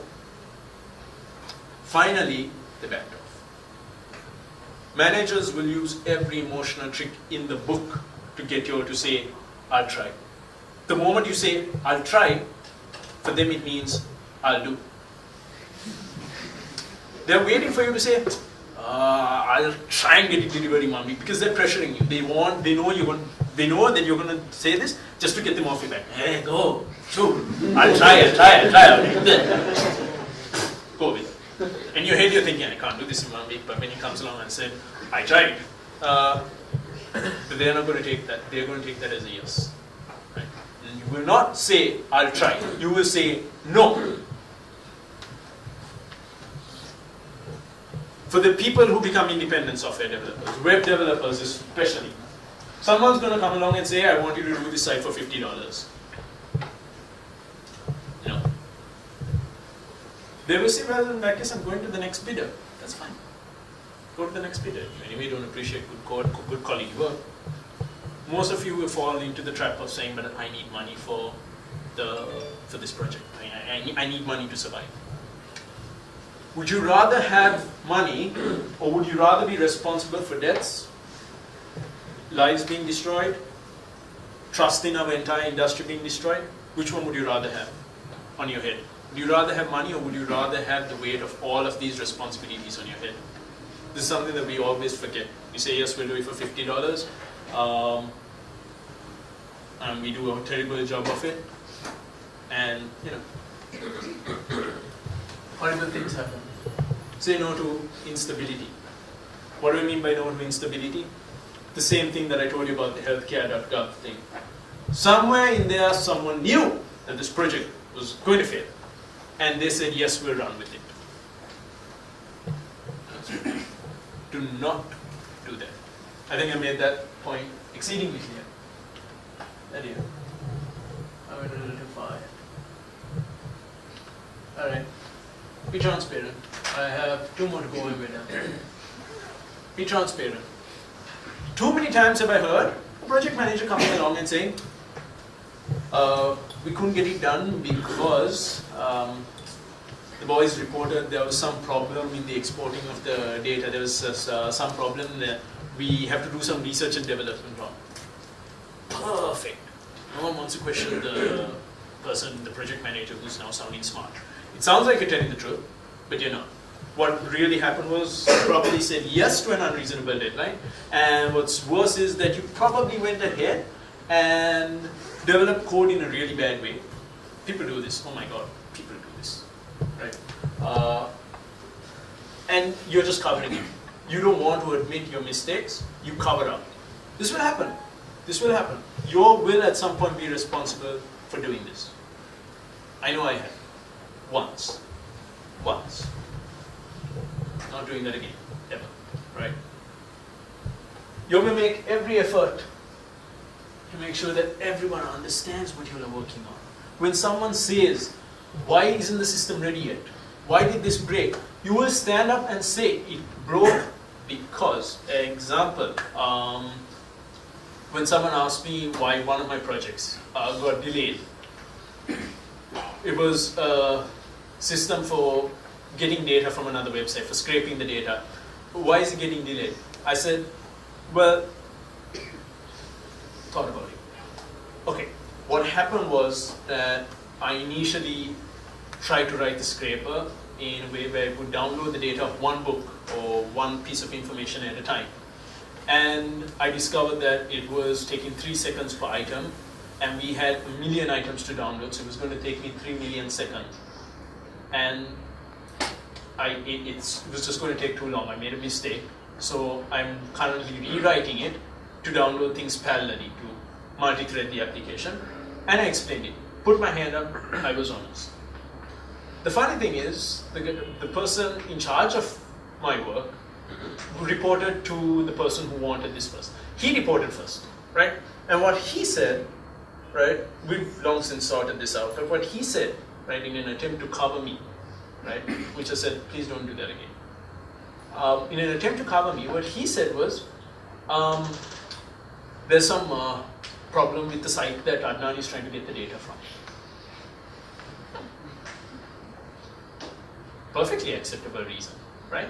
I mean, the person who wants it is going to believe it. There's some problem with the site keeps crashing every time his every time his scraper tries to ping the site crashes because of the load, and therefore he can't get the data. I don't need that covering, please. No thank you. I'd rather tell the truth. Right? Don't engage in bluffing, right? Bluffing is for the weak, right? Bluffing makes a signal that we don't know what we're talking about, we are unprofessional, we are just trying to hide behind fancy words. I'm going to skip to this one.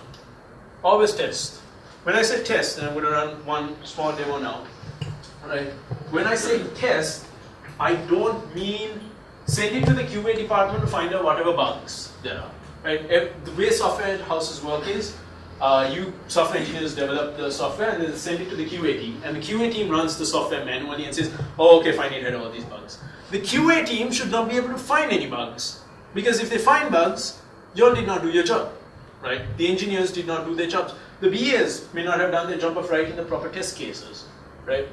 The QA's job is not to report bugs. The QA's job is to try and break they try to imagine unimaginable ways in which the system can be broken, right? If you send the system to the QA team expecting 100 bugs to be reported, no.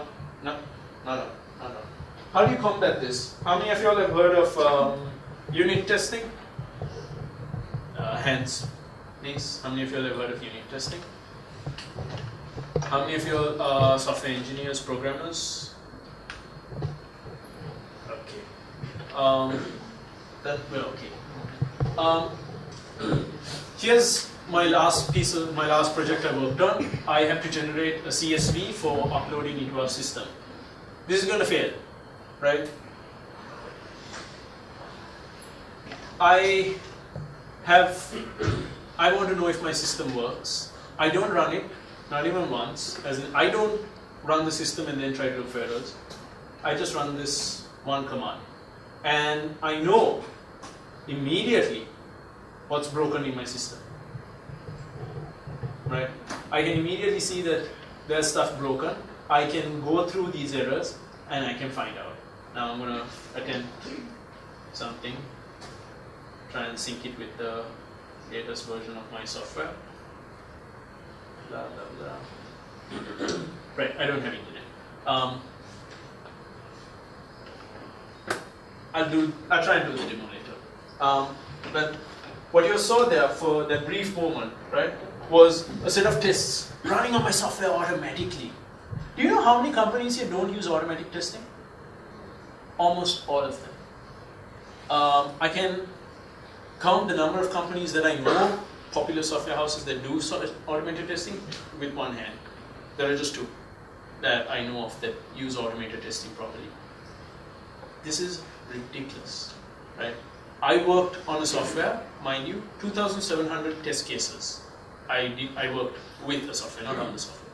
2,700 test cases being tested manually. Outsourced to another company. There's another company that had 8,000 something test cases, all done manually. Outsourced to a company in India to run the test for a how much was it? $250,000 every 2 weeks. The cost eventually went up close to $1 million every month, right? 8,000 test cases. They told people to test it manually. Finally, the answer that the person was called up and was told, you've got to cut down on the cost. And the method that that person suggested on cutting the cost down was to say, which test do I stop testing? A person suggested having a system, not test them. For those of you who watch Game of Thrones, anyone who watches Game of Thrones here? Well, then you will recognize the little thing over here. Lannister unit test, obviously it's there. Please guys, when you go home, I would really appreciate it. Not just the software engineers here, but everyone in the other areas of software reads up on what unit testing is, on what automated testing is. Better yet, to make it simpler so you can find it, test-driven development, right? Please research on that. The last one that I skipped was to learn. This comes back to what I told you about the project manager who doesn't have any technical sense, right? Why do I say constantly learning? Constant learning is important. If you do unlearning, you're redundant. You don't belong in the software industry if you have not kept up with your skills, right? If you do not dedicate a portion of your time to learn and to gain new skills, you don't belong with us. If you can't be bothered, it probably means you don't really love your job, in which case anyway you don't belong. Tough. And I'm not sorry to say it, right? We've got too many people who have brought down the name of our industry, just in the name of having a fancy title of project manager, 16 years and thousands of hours under my belt, and I don't know when my programmers come and tell me something's not working, I can't understand what they're saying, right? Ridiculous, unacceptable, right? When people are redundant, they bluff. When people don't know what they're saying, they bluff. And we already went over the thing, we said you're not allowed to bluff, therefore you have to leave, right? The qualities, all in this. So now I'm opening up the floor for questions. Anything from what it's like in the industry to what I have done. Floor is open to you guys. I'm going to give you a bit of time to kind of warm up, but are there any questions? I know I have sounded very strict and very angry, but trust me, I'm not like that usually. This is just a passionate topic for me. Are there any questions about the software industry that you guys have? So let me ask you guys a few questions. So some are moms up to the question. Go ahead. Yes, like we are like now entering into the industry in the future now.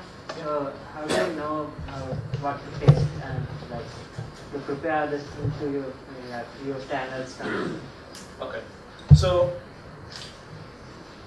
there's a policy that I believe in, right? Saying it's not my job is not equal to it's not my concern, right? As a software engineer, it is your concern to ask for the test cases, right?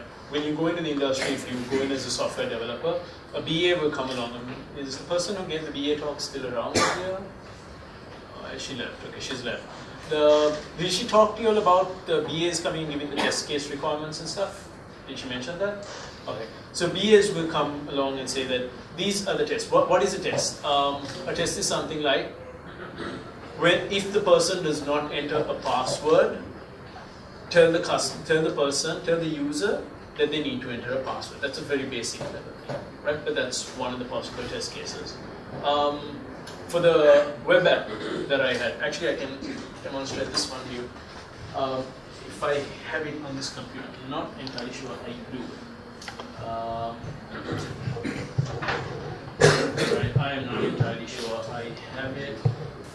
For my software of this Shared Love project, if a person didn't enter the phone numbers, they had to be informed. Right? If a person didn't enter the names, they had to be told. This was front-end testing. This is how I know. You can just read this for a little bit, right? These are very self-explanatory. These explain themselves, right? Every single possible thing.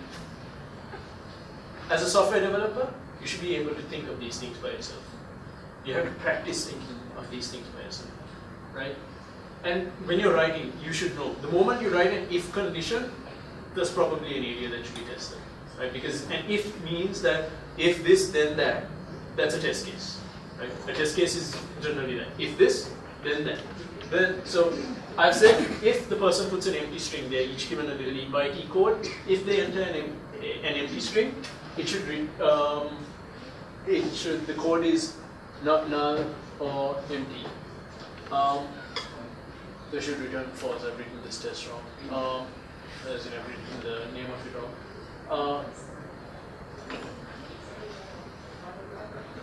Okay, this thing's name is wrong. It should say code is null or empty. But code is the wrong length. Input of one character. If the thing is one character long, it should return that it's the wrong length. If it's 2 characters long, it should return that it's the wrong length. If it's 4 characters, it was an inviting code of 3 letters. If it was 3 letters, then code is the wrong length, should return false. You should be able to think of the basics like that in some ways. The more advanced test cases, however, must come from the BA. If the BA is not given the test cases, then you have to ask them for it. You will feel scared. You're new to your job. They probably don't follow this kind of testing, but it is your responsibility to attempt to put those tests in place. Right? This is our responsibility. We are the next generation. I'm not an old man. I pretty much started coding only last year. Actual applications. I started coding really only last year, and it is our responsibility. Any other questions about the software industry?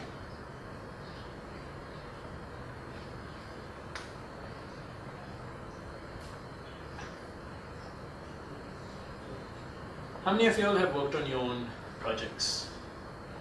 For university, something like that. I'm not going to bite. You can put your hands up. Right? What was the project you worked on? I'm not biting. Not biting. What was the project you worked on? All right, tell me. Just name 2. For comparing actual needs and vehicles. So we get plans and to manage the inventory, to track the sales. Right, so for those who didn't hear, this was an inventory management software for a company. What kind of company? It's agents of popular motor company. Okay, for agents of a popular motor company, the inventory management. You did this with people or solo people? How many people? 4 of you. Did you all use, please, I'm not angry, this is a learning experience. Did you all use automated testing? Okay. When you released your code, right, how were you absolutely sure there were no bugs? How were you absolutely sure? Don't take this wrongly, I'm just asking. Yeah, there were quite a few problems in the last few days. Yeah, thanks. We managed to release it without any major issues. Okay. We did the maintenance in time, which contained 2 medium level errors. So for those of you who didn't hear the answer, during the last week of release, and this is what happened, how many hours a day were you working at that point? Really? Yeah, For like, the project, yeah. we did like 20-25 hours. For the whole week? Yeah, for the project, Okay. per person. Okay. This wasn't per day, right? Yeah. Okay, fine. This is while you It's was... actually a single project and we had done only 4 subjects to work on. Okay, fine. Right. So there were errors during the last week. They corrected most of the major bugs. They released it for the next month. There were a few errors here and there to fix with 2 medium maintenance things. Have you been asked to extend the software since then? Okay. So this is an interesting scenario.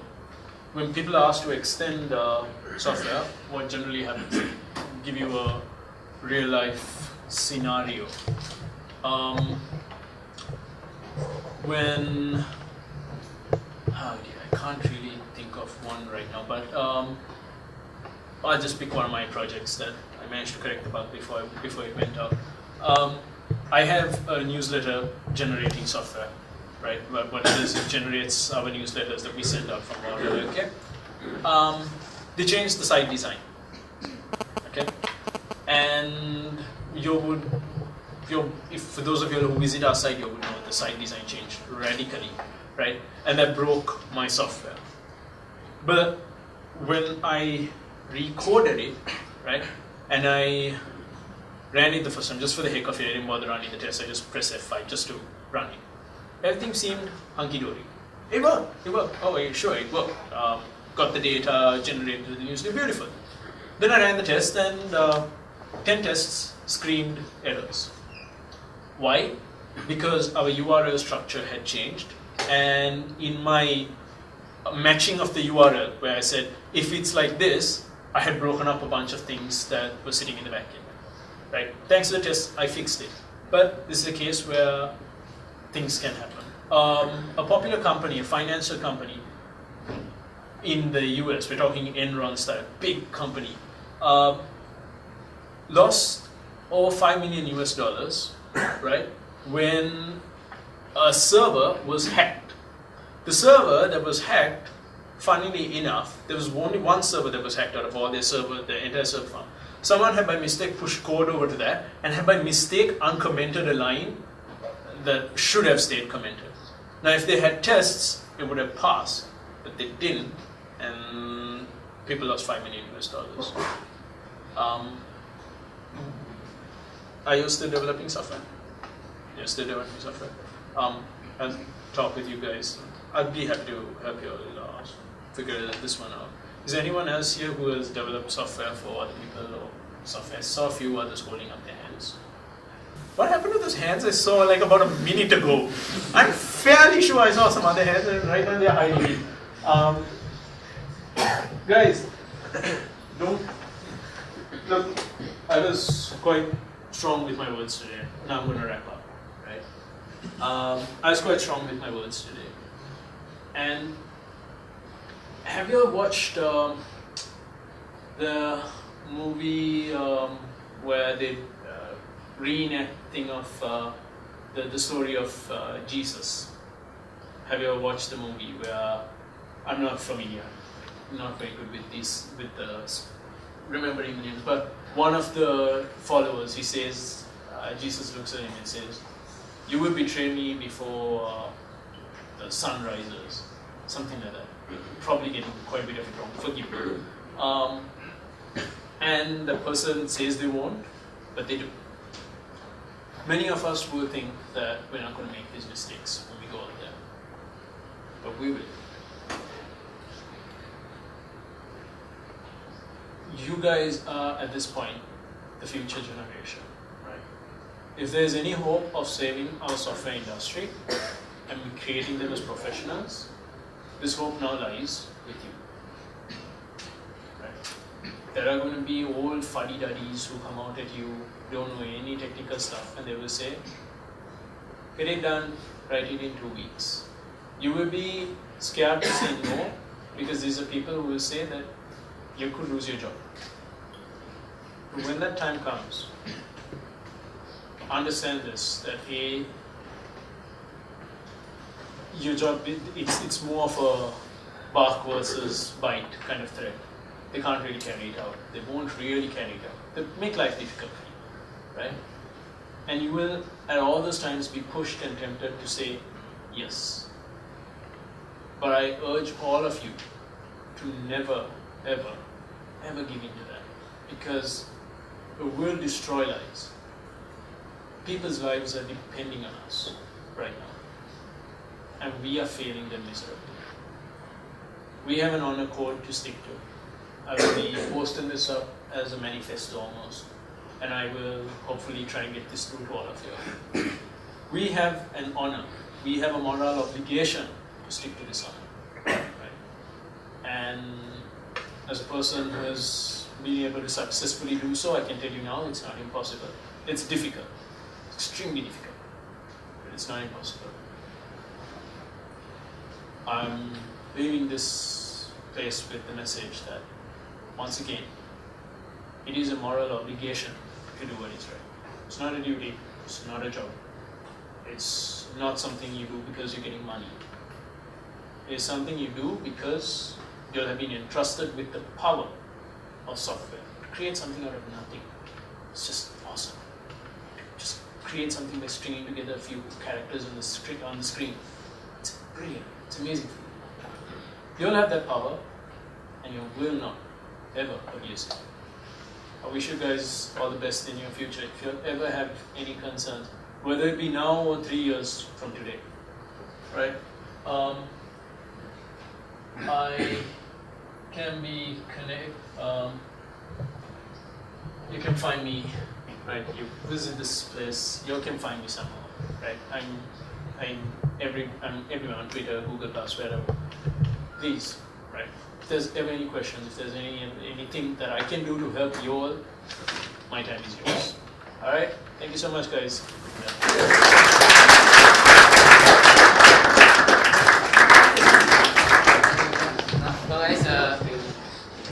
Now I invite Ronaya to announce Tweetholic of the month.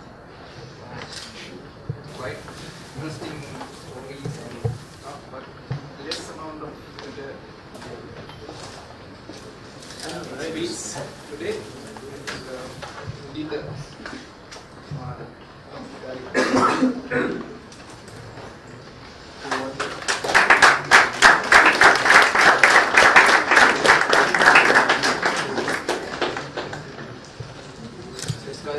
disappointed to for us.